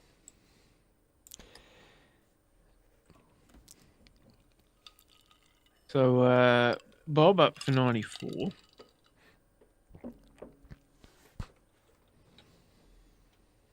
He could have hit a 1 first start. He could have hit the 54, take it out in 2. You just never know. You don't know. Hey, I don't know if I'm the only clown that watches Dark Connect on his phone when you're watching your mates play. Well, your old man was playing the other day, and I watched every game like through the DP. Oh, Austin's got it. So it's 2-1. I mean, yeah, I'll sit there and watch a Dark Connect game, but there's one thing to watch Dark Connect game, then the next and the next, and it's another to be doing the live stream and then watching a Dark Connect scoreboard is like jumping from one extreme to the other. Do you, when you're watching, I don't know, is it just me, or do you kind of anticipate what the darts are? You know, you see an outshot and you think, oh, he must have done this and that. That's how he's left that, and almost imagine the darts going in the board. I usually won't sit there and stare at it the whole time. I'll be doing something else and like keep glancing over and keep Jerking up to off. it. And if there's some big visits, then I'll pay a bit more attention. But yeah. Yeah. So it's just you, mate. I was just wondering what else you're doing while you're watching the darts. Oh, watching more darts. Yeah, got ya. Yeah, watching your 3D printer make things grow out of plastic. JK says I'll punish him tomorrow when I get a 300 start. Oh, so they got their association handicap singles tomorrow, Rockingham Dart Association. JK's a part of that.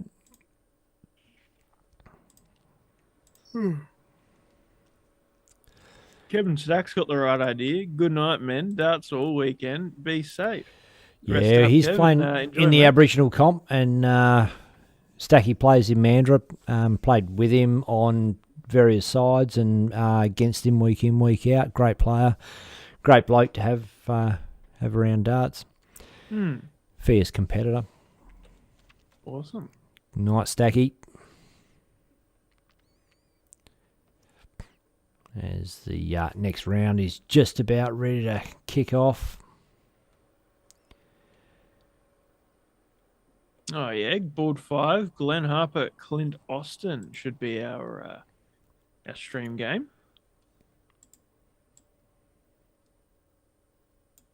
You see, it's Glenn Harper up there.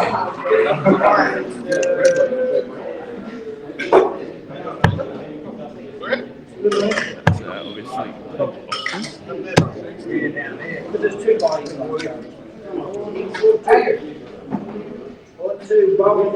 and quick reminder of the other games going on. So Geroid Carmody and Wayne Egan on board 3, Bryce Simpson, Bailey Mark on 2, and Jeffrey Brockman and Bo Anderson.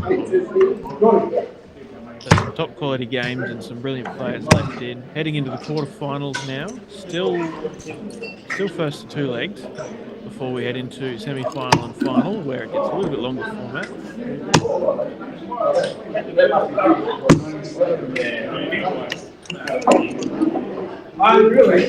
Players just warming up.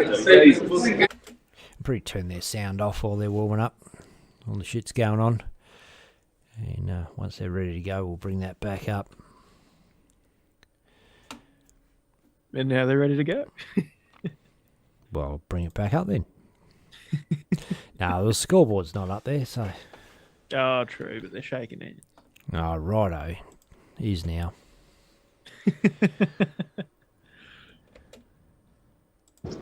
Missed a comment on YouTube from Dave Nichols. Bailey bloke is the Pappenhausen of darts. Ask him if he does shampoo or just straight up. What did he say? He's the what? The Pappenhausen. Poffenhausen. Pappen, Huyzen. Poffenhausen, yeah. I don't know who that is. Me either. Rory Harper says, come on, my brother. Clinton Austin, is that Brad Austin's brother by any chance? I don't know him. No, Brad Austin, but Potentially. big darting family. Spelt with an E, same as Brad Austin.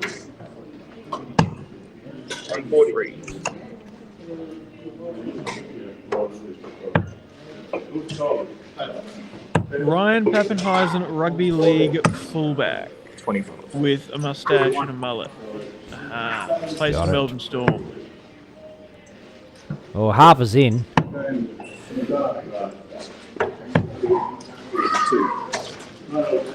And Rory Harper's supporting his brother. Glenn Harper was over at Wollongong when we were over there. Declan walked past him in and out as we were up and down, getting photos and rubbing shoulders and all that sort of stuff.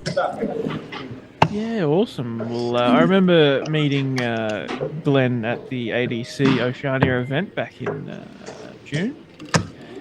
Good to meet him then. And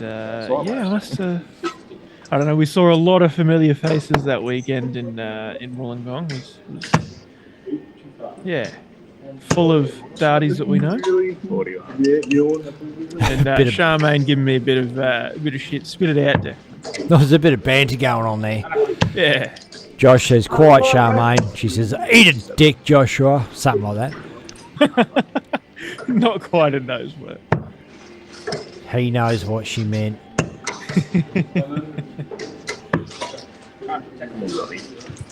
Maybe not a dick, maybe eat my dick. I don't know what she was saying. Well, now she's saying cake, but eat my cake. I doubt that's... Eat my cake, Josh. Eat my cream pie. Oh, Jesus Christ. There's a game of darts going on. Glenn Harper had a crack at 129. Fuck, this is knockout phase. Start getting serious, mate. Come on. Oh, God. It's your fault, Charmaine, dragging us down that line. Austin for 124. Leaves 66.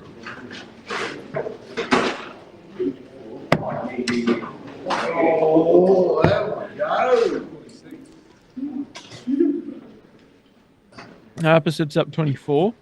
Should he return? Should Austin not take out 66? Tops now.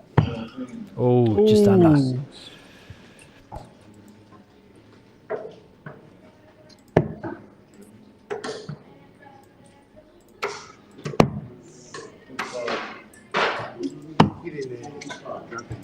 There you go. Glenn Harper gets the first leg of 2.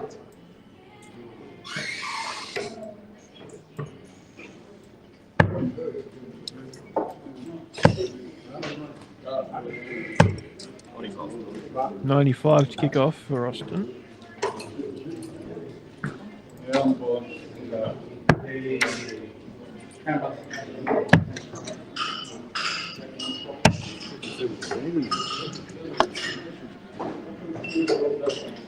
Just had a quick look at the other games around the grounds, and Wayne Egan's already gone down to Geroid Carmody 2-0.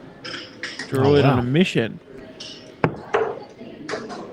And Bo Anderson leads Jeff Brockman 1-0, and Bailey Marsh leads Bryce Simpson 1-0. Bryce Simpson averaging 93 in that first leg. Clint Austin goes the Oki on 337. And 1 leg to nil down. Needs some big ones here, Clint. 83 is not bad.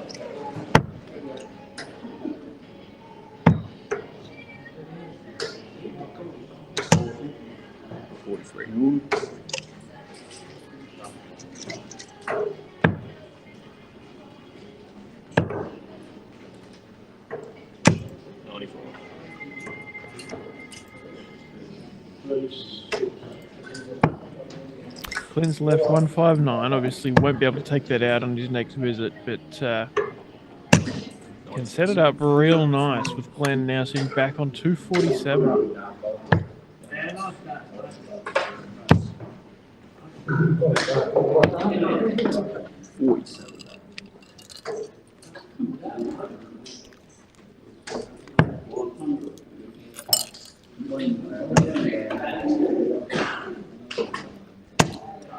Boom. Big hit, 140 there. Glenn Harper sets up to 110. Brad on 112. Definitely doable, but difficult. Not doable now.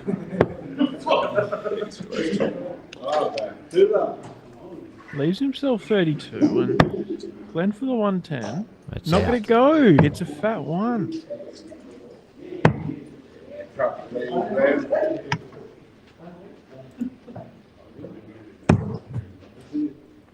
Good mark of Clint. Oh, and an 8. So double 12 now. Boom. Go. Last leg decider. She's 1-1.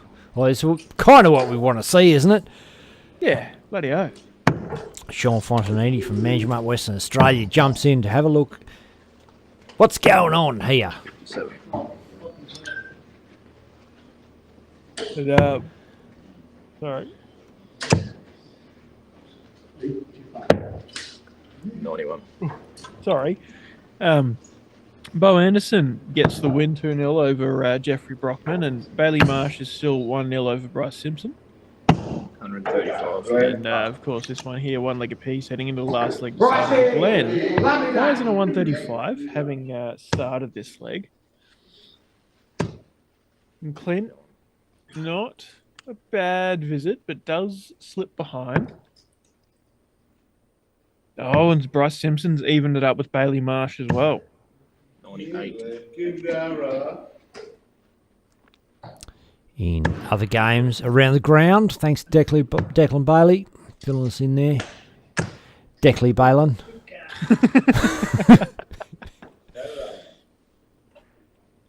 I mean, I couldn't say Pappenheisen. Said it again. But you can't say my name, which is like quite simple. Oh, sometimes I forget it, Declan. I don't know.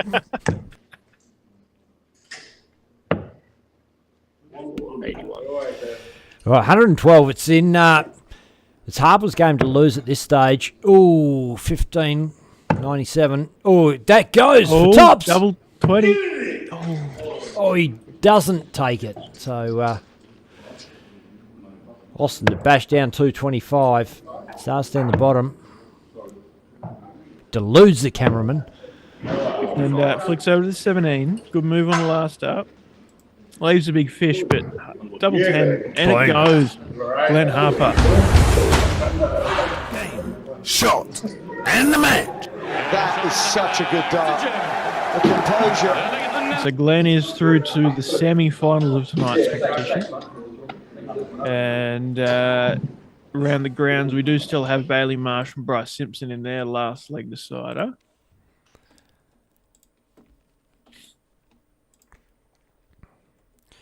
I'll see if I can. Oh.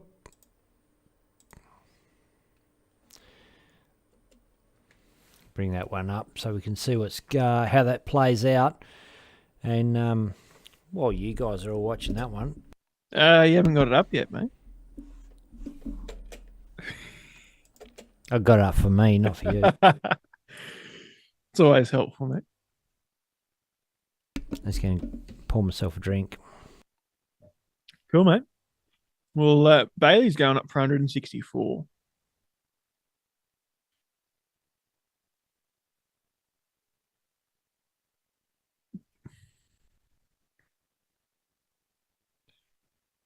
And scored 133. Must have gone the 19s route and hit a single 19 before he hit a triple. Then hit a triple 19 on the last start. So leaves him a little bit messy, 31. 135 for Simpson.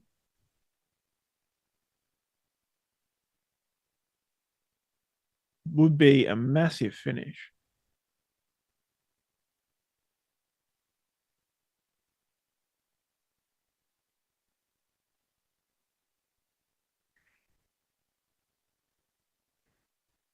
Oh, man. Sorry for all the yawning. It is 1 a.m. in Queensland here. So Bryce doesn't take it out. Leaves himself tops with Bailey coming up for 31 now.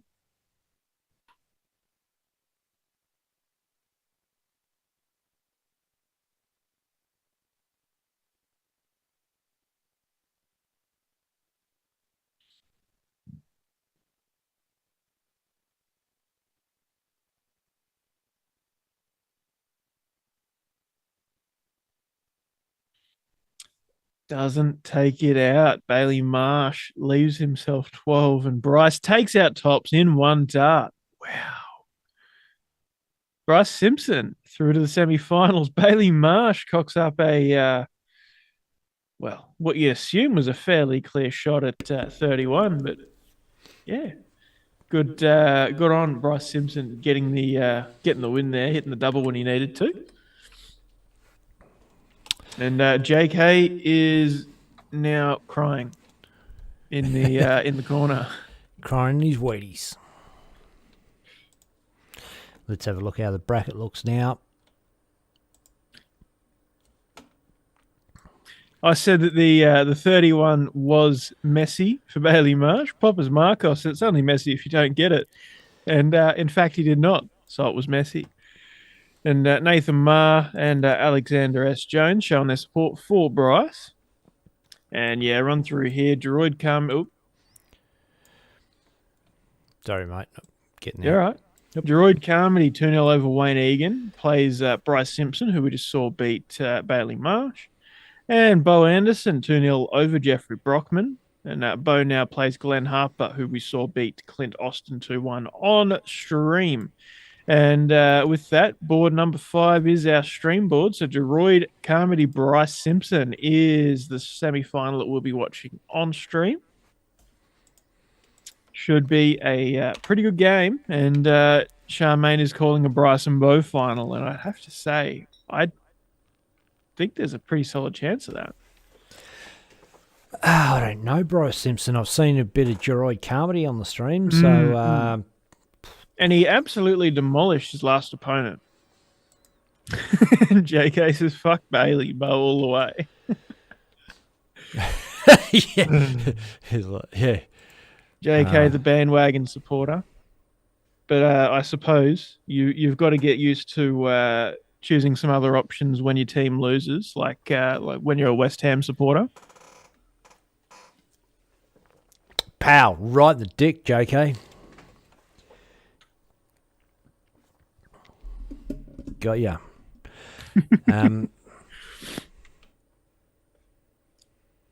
Yeah, I might go grab another beer, and Sure. while that gets set up, and you can call us in. No dramas. Good eye. Oh, looks like it is not far away from a start. No, haven't got the scoreboard up yet, so we'll get there shortly.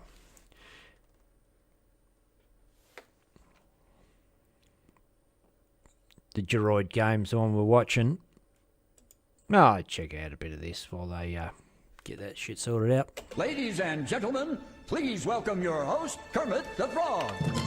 With our very special guest, Ben Hunter.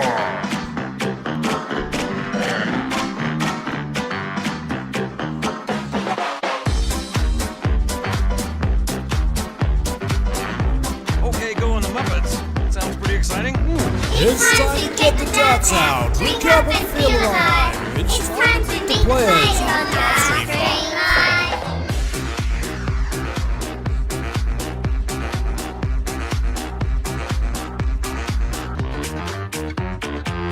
It's time to hit the dartboard, ramp up to overdrive. It's time to make the pink bits on Dartstream Live.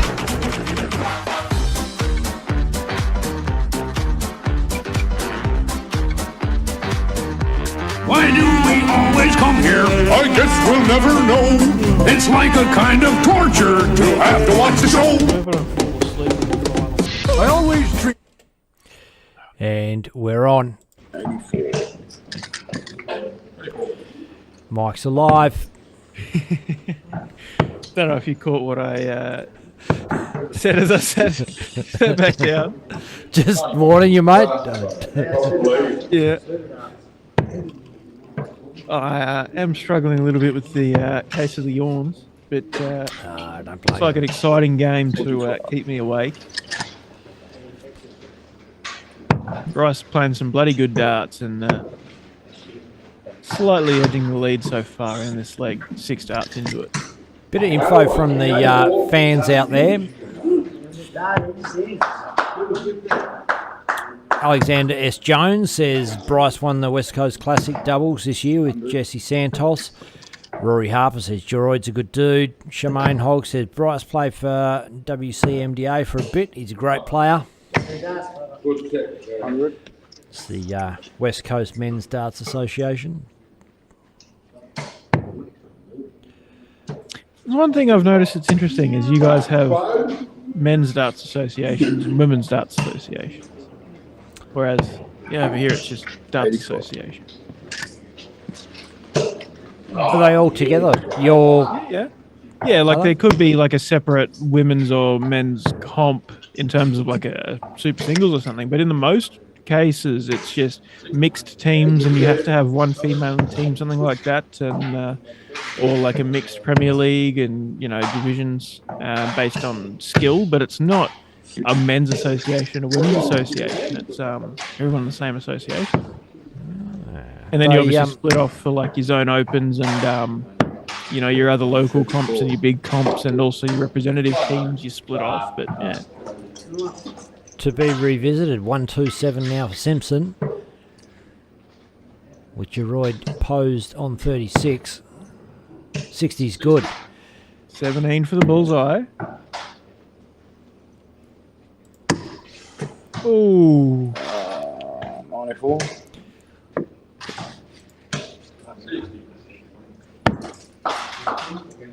Inside for double 9. That's outside. 18, yeah. Is that all right? Yeah, missed opportunity for Geroid. And Bryce wants to take advantage.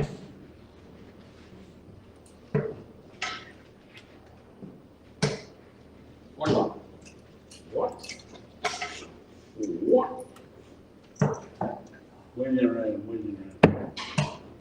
17 for double 8 now.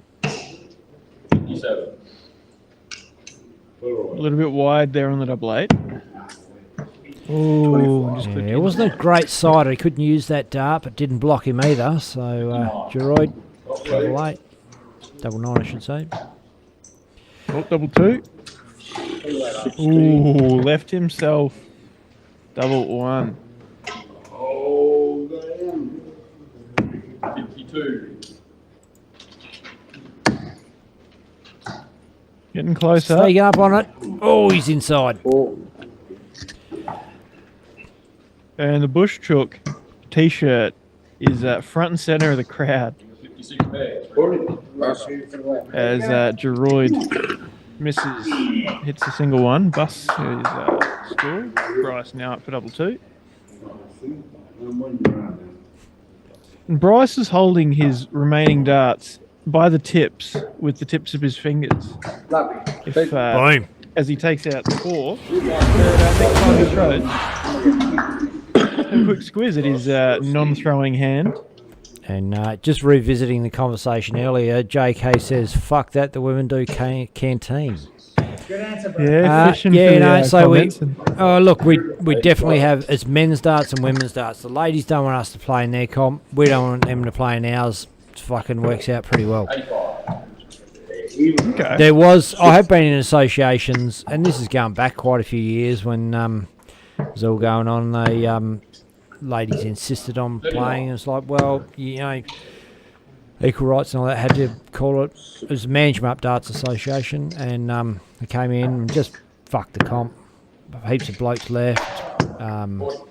People weren't enjoying it. Yeah. Okay. So it's just men and chicks. And in summer, we play summer comp. We play mixed. You all join in. Social, we all like it, but okay. So in the case of like the top ladies in WA, you know, Angela Clark, Tiana Smith, Kaylee Pickett, all of those players, do they get as good as they are by playing each other, or do they? It's not by playing mixed comp. they don't play mixed. Interesting, because I feel like. Well, I mean, there are some in summer they do, but yeah, okay.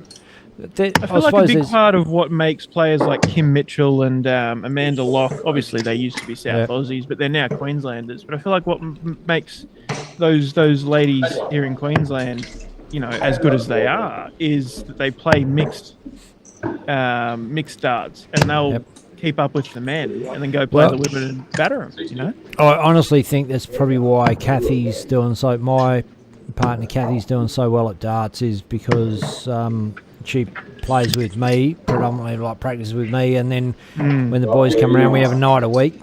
I'll chuck darts and we play doubles. She's my doubles partner. She knows if you don't peg, if you have a look at a peg and you don't peg it, you lose. That's pretty much and all. Bryce Simpson just misses double 19 for the 155 as we're talking the politics of darts.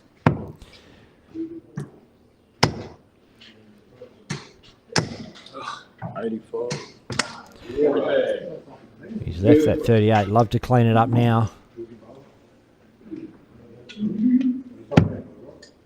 Ooh, 3 for double 8.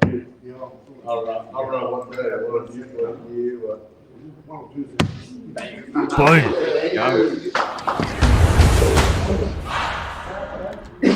And Bryce Simpson now leads 2-0, first to 3. Those of you who've been watching for a while might have thought, oh, that's the game. But no, in the semi-final, we have stepped up to first to 3 leagues, with the final being first to 4. Still a pretty cutthroat format to be, you know, when compared to most of your big comps. That's the beauty of it.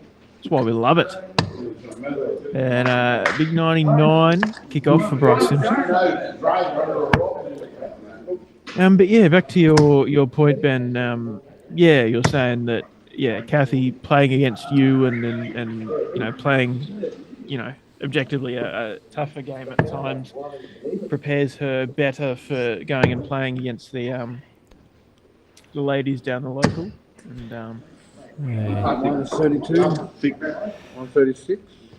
yeah, and I suppose that's something that's interesting about you know, the juniors as well, is the juniors that will come and play in the senior comps tend to play at a higher standard, and that kind of thing. But something I've noticed is that juniors that play in senior comps that'll do well then struggle to play down to the level of other juniors. At least that's something I kind of have seen a few times. But yeah, Struggle to play against ship players. Is that what you're saying? kind of. Yeah. When So they get dragged down more easily, or Yeah. When you're used to playing, 70, 80 average players and keeping up with them, when you're playing against a 60 well, the adrenaline's not there. I get that. So look, Simpson is on for a 167. Oh, he's not quite got that. He's firing in some great darts here. 99, 136, 99, and a 1-2-3 to leave 44 after 12. What a brilliant leg, Bryce Simpson! Absolutely on fire. And look, And this is for the- Carpenter's this is not the doing win. much wrong. 140 a ton in this leg, and he's down to 88 after 15 darts. And Bryce Simpson for 44 now for the match. 12-32. Boom! Wow. 14 dart break of throw. And the match. That is such a good dart. The composure.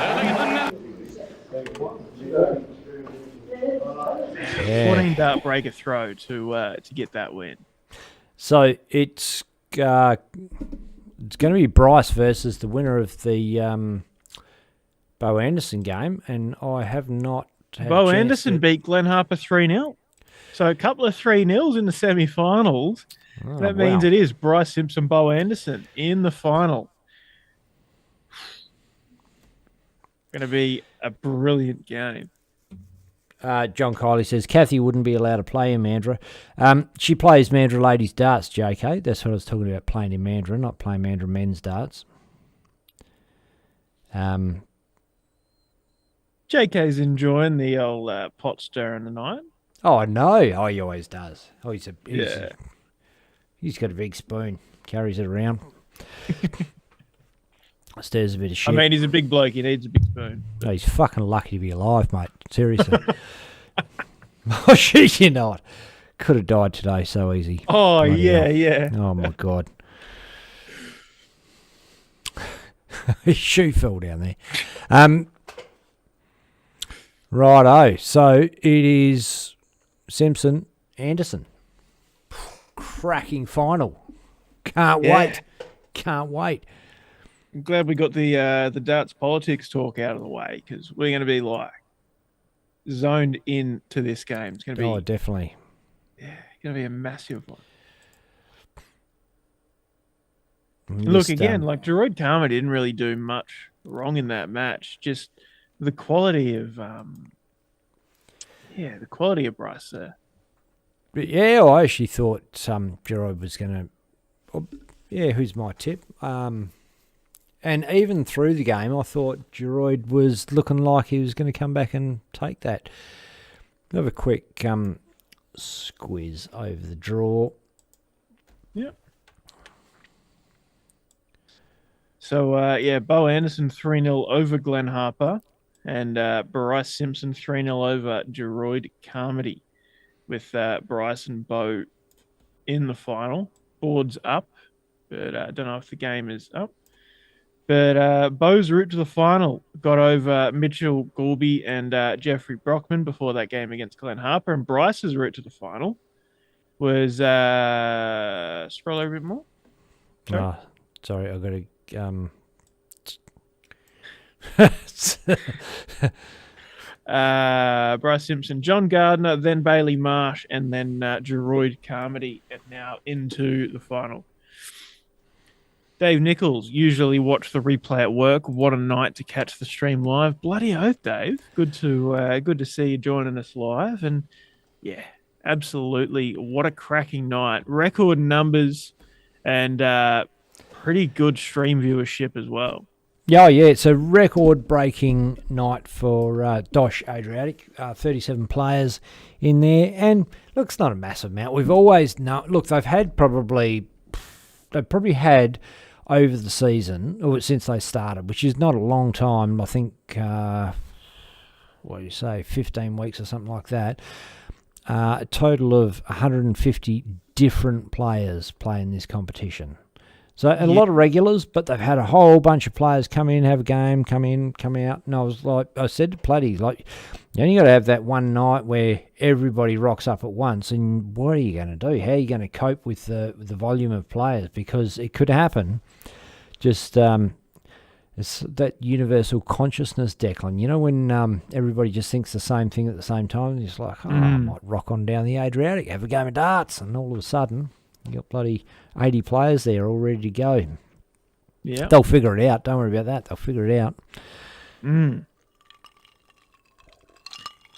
Yeah, that's it. I mean, yeah, I guess you've got to strike that balance of there'll be players that'll, if there's a comp on the Saturday, they'll be like, I want to go and rest. Or some of them, I want to go and have the game at the Adriatic to warm up. And it's just sort of striking that balance between the numbers. Like, you got a lot of players here tonight that are keen to warm up out of tomorrow, but you've also got a lot of people in the comments that are resting up before tomorrow.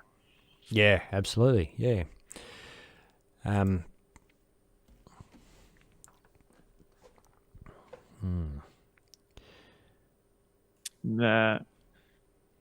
Bryce Simpson, Bo Anderson kicked off with an 85.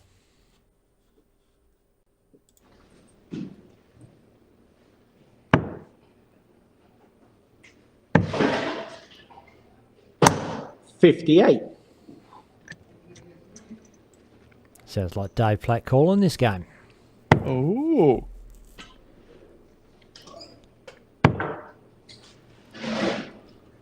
$55. Don't know if he's quite as good as Tom Wiley as a caller, but, you know, Pommy accent always helps with calling a dark game. Yeah, I feel the same. I like it. 100. Ton for Bo.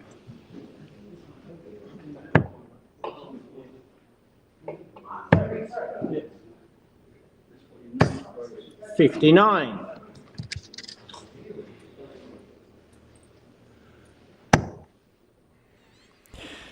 And tag your mates. I know Bo Anderson's got a lot of fans out there. Love to watch this game. Yeah, absolutely. Get amongst it. It is a first of 4 legs, so if you tag some people, bring a few more people in, they'll be able to catch the majority of this final. And it's going to be a quality game. It's already getting a bit fiery. 100. No doubt going to be a cracker overall. And yeah, the ton for Bo sets himself on 98. Bryce Simpson a bit behind. 59. Bo, you require 98. JK says, oi, I'm the best caller. Hey, what did I say? The Pommy accent, mate. It helps. I reckon you're... 58. Yeah. You're pretty well up there. I don't know if I could... yeah, you're pretty damn good, Jake. 100. Bryce takes a ton out of Tops that now, 208. Anderson.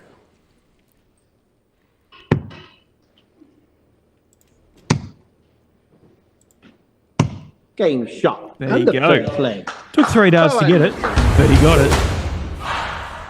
Second leg, Bryce to throw. He leads 1-0. Although that was a holder throw in 21 darts. First 4 136. legs in the final. Indeed.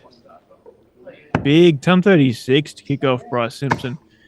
And old mate, 125. there you go. 125 for Bo. And I was going to say, old mate Bushchook has put a jumper on over his shirt, mate.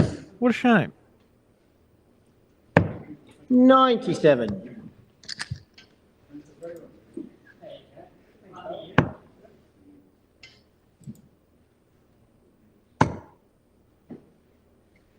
$100. Yeah, great ton. This is what we want from this final. These guys are absolutely firing this league after a few sloppy visits in the previous one. But over to 18s now for Bryce. Yeah, good. He was going to throw at the 20s. Took a second to reconsider. 100. Oh, and fires in a 50. He knows his way around the Flips it board, this down the guy. middle. Absolutely. You know, we heard earlier he took out the doubles at one of the majors in Western Australia earlier this year with Bryce, you Jesse require Santos. 134. And, you know, playing some Well, brilliant he's hit stuff. the 54, 80 left. Goes tops. 74. And look, hey, he sets himself on 60, but Bo Anderson's not on a finish, so he's going to return no matter what. And he probably didn't even need to go the tops. It would have been a nice finish, but could have just gone the old tactical, 93. you know, two Bryce, straight you 20. require 60. But either way, 20 for tops now.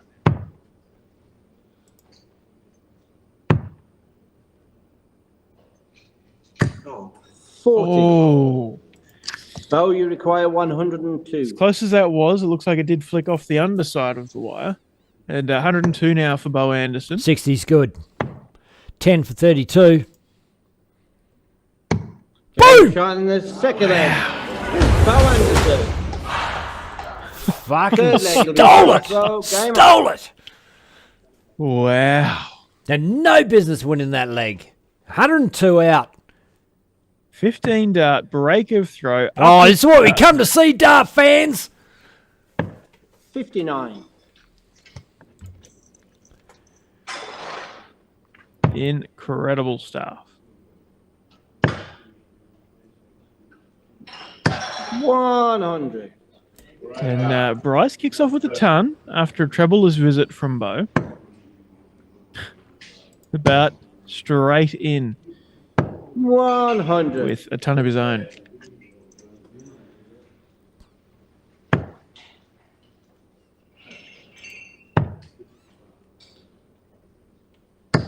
$81.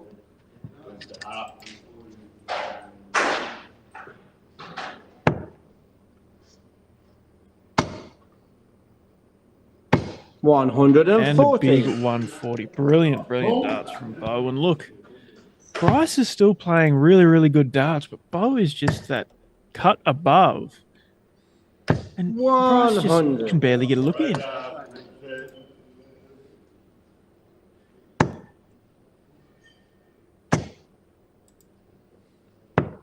$85.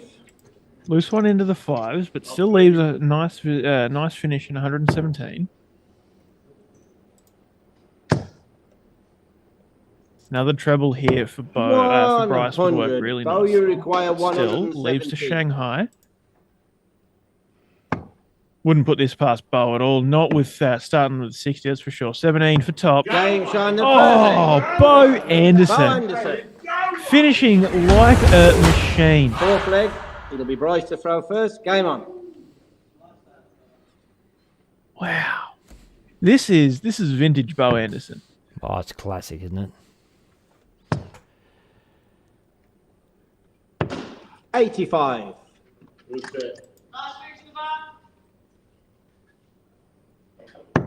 He's here with a point to prove, and my God, is he proving it. Oh, he's got some 85. support in the crowd too. Don't worry about that.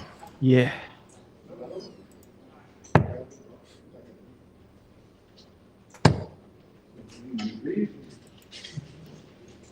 $60.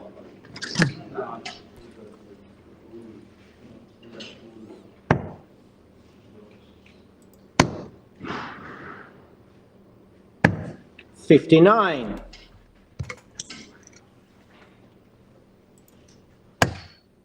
Slowing down a little bit at the start of this leg.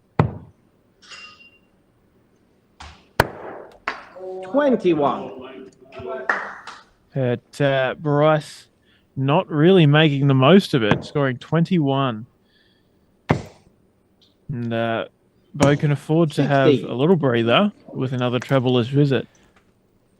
Bryce really needs a big one here.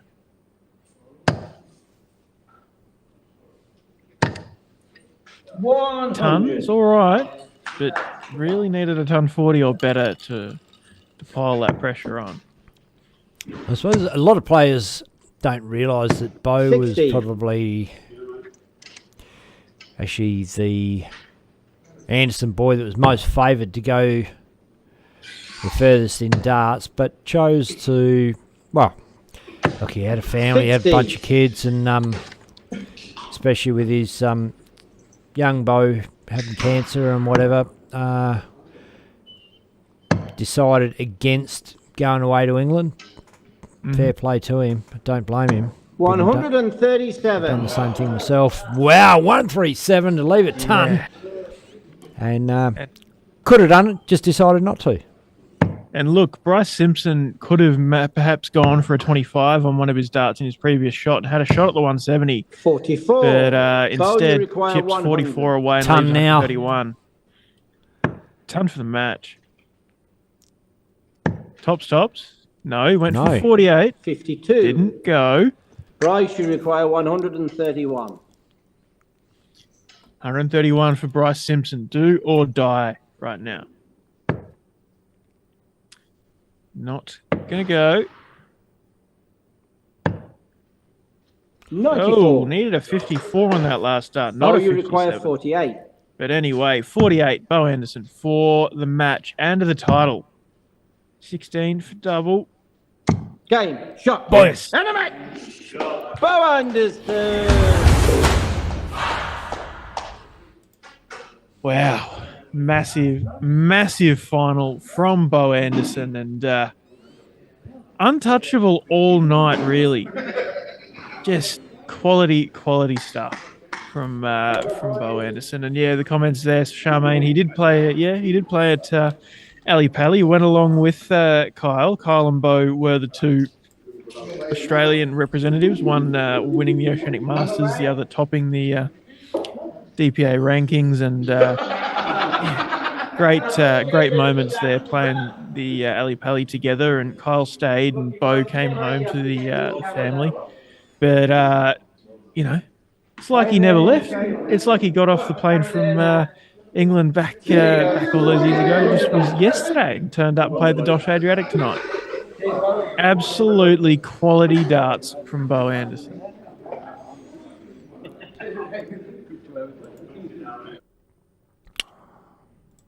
And Jones would be great to see him back in the black and yellow WA colours, and then potentially the green and gold, the Aussie colours, playing rep darts again. That'd be the dream.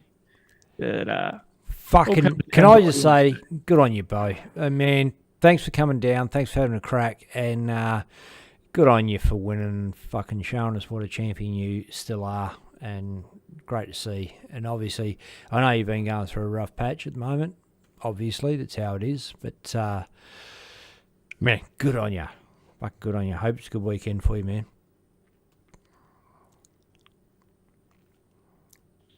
Yeah, look, and in that spirit, massive thank you to everybody that turned up tonight and played that is here for either the Aboriginal Darts Carnival or, one of the other comps around, the one that JK is playing in, the handicapped singles. Good luck to you all this weekend, and have a great weekend of darts, and look forward to seeing some results online. And thanks for stopping by the Sterling Adriatic and making a fantastic record-breaking night of darts. Absolutely. Fill us in next week. Let us know how yous went, what happened, how it all went down.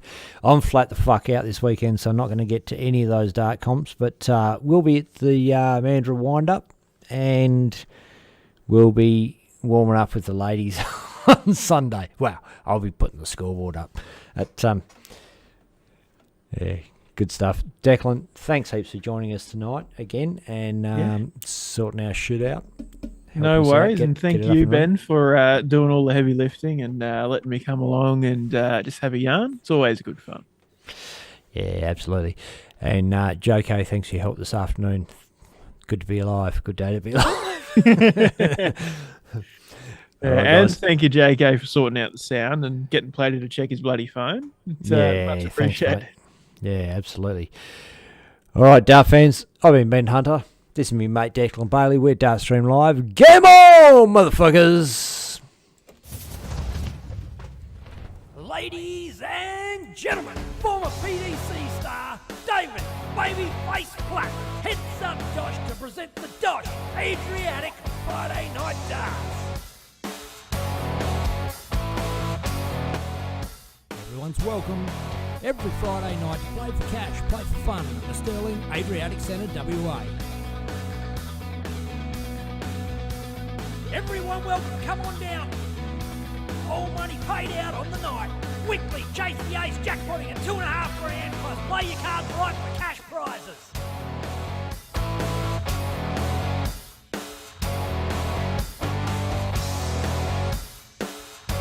Electronic scoring on Darts Connect and the finals streamed live on DSL. Each night we're going to host a round robin into knockout. Doors open at 6:30, nominate by 7 o'clock for a 7:30 start.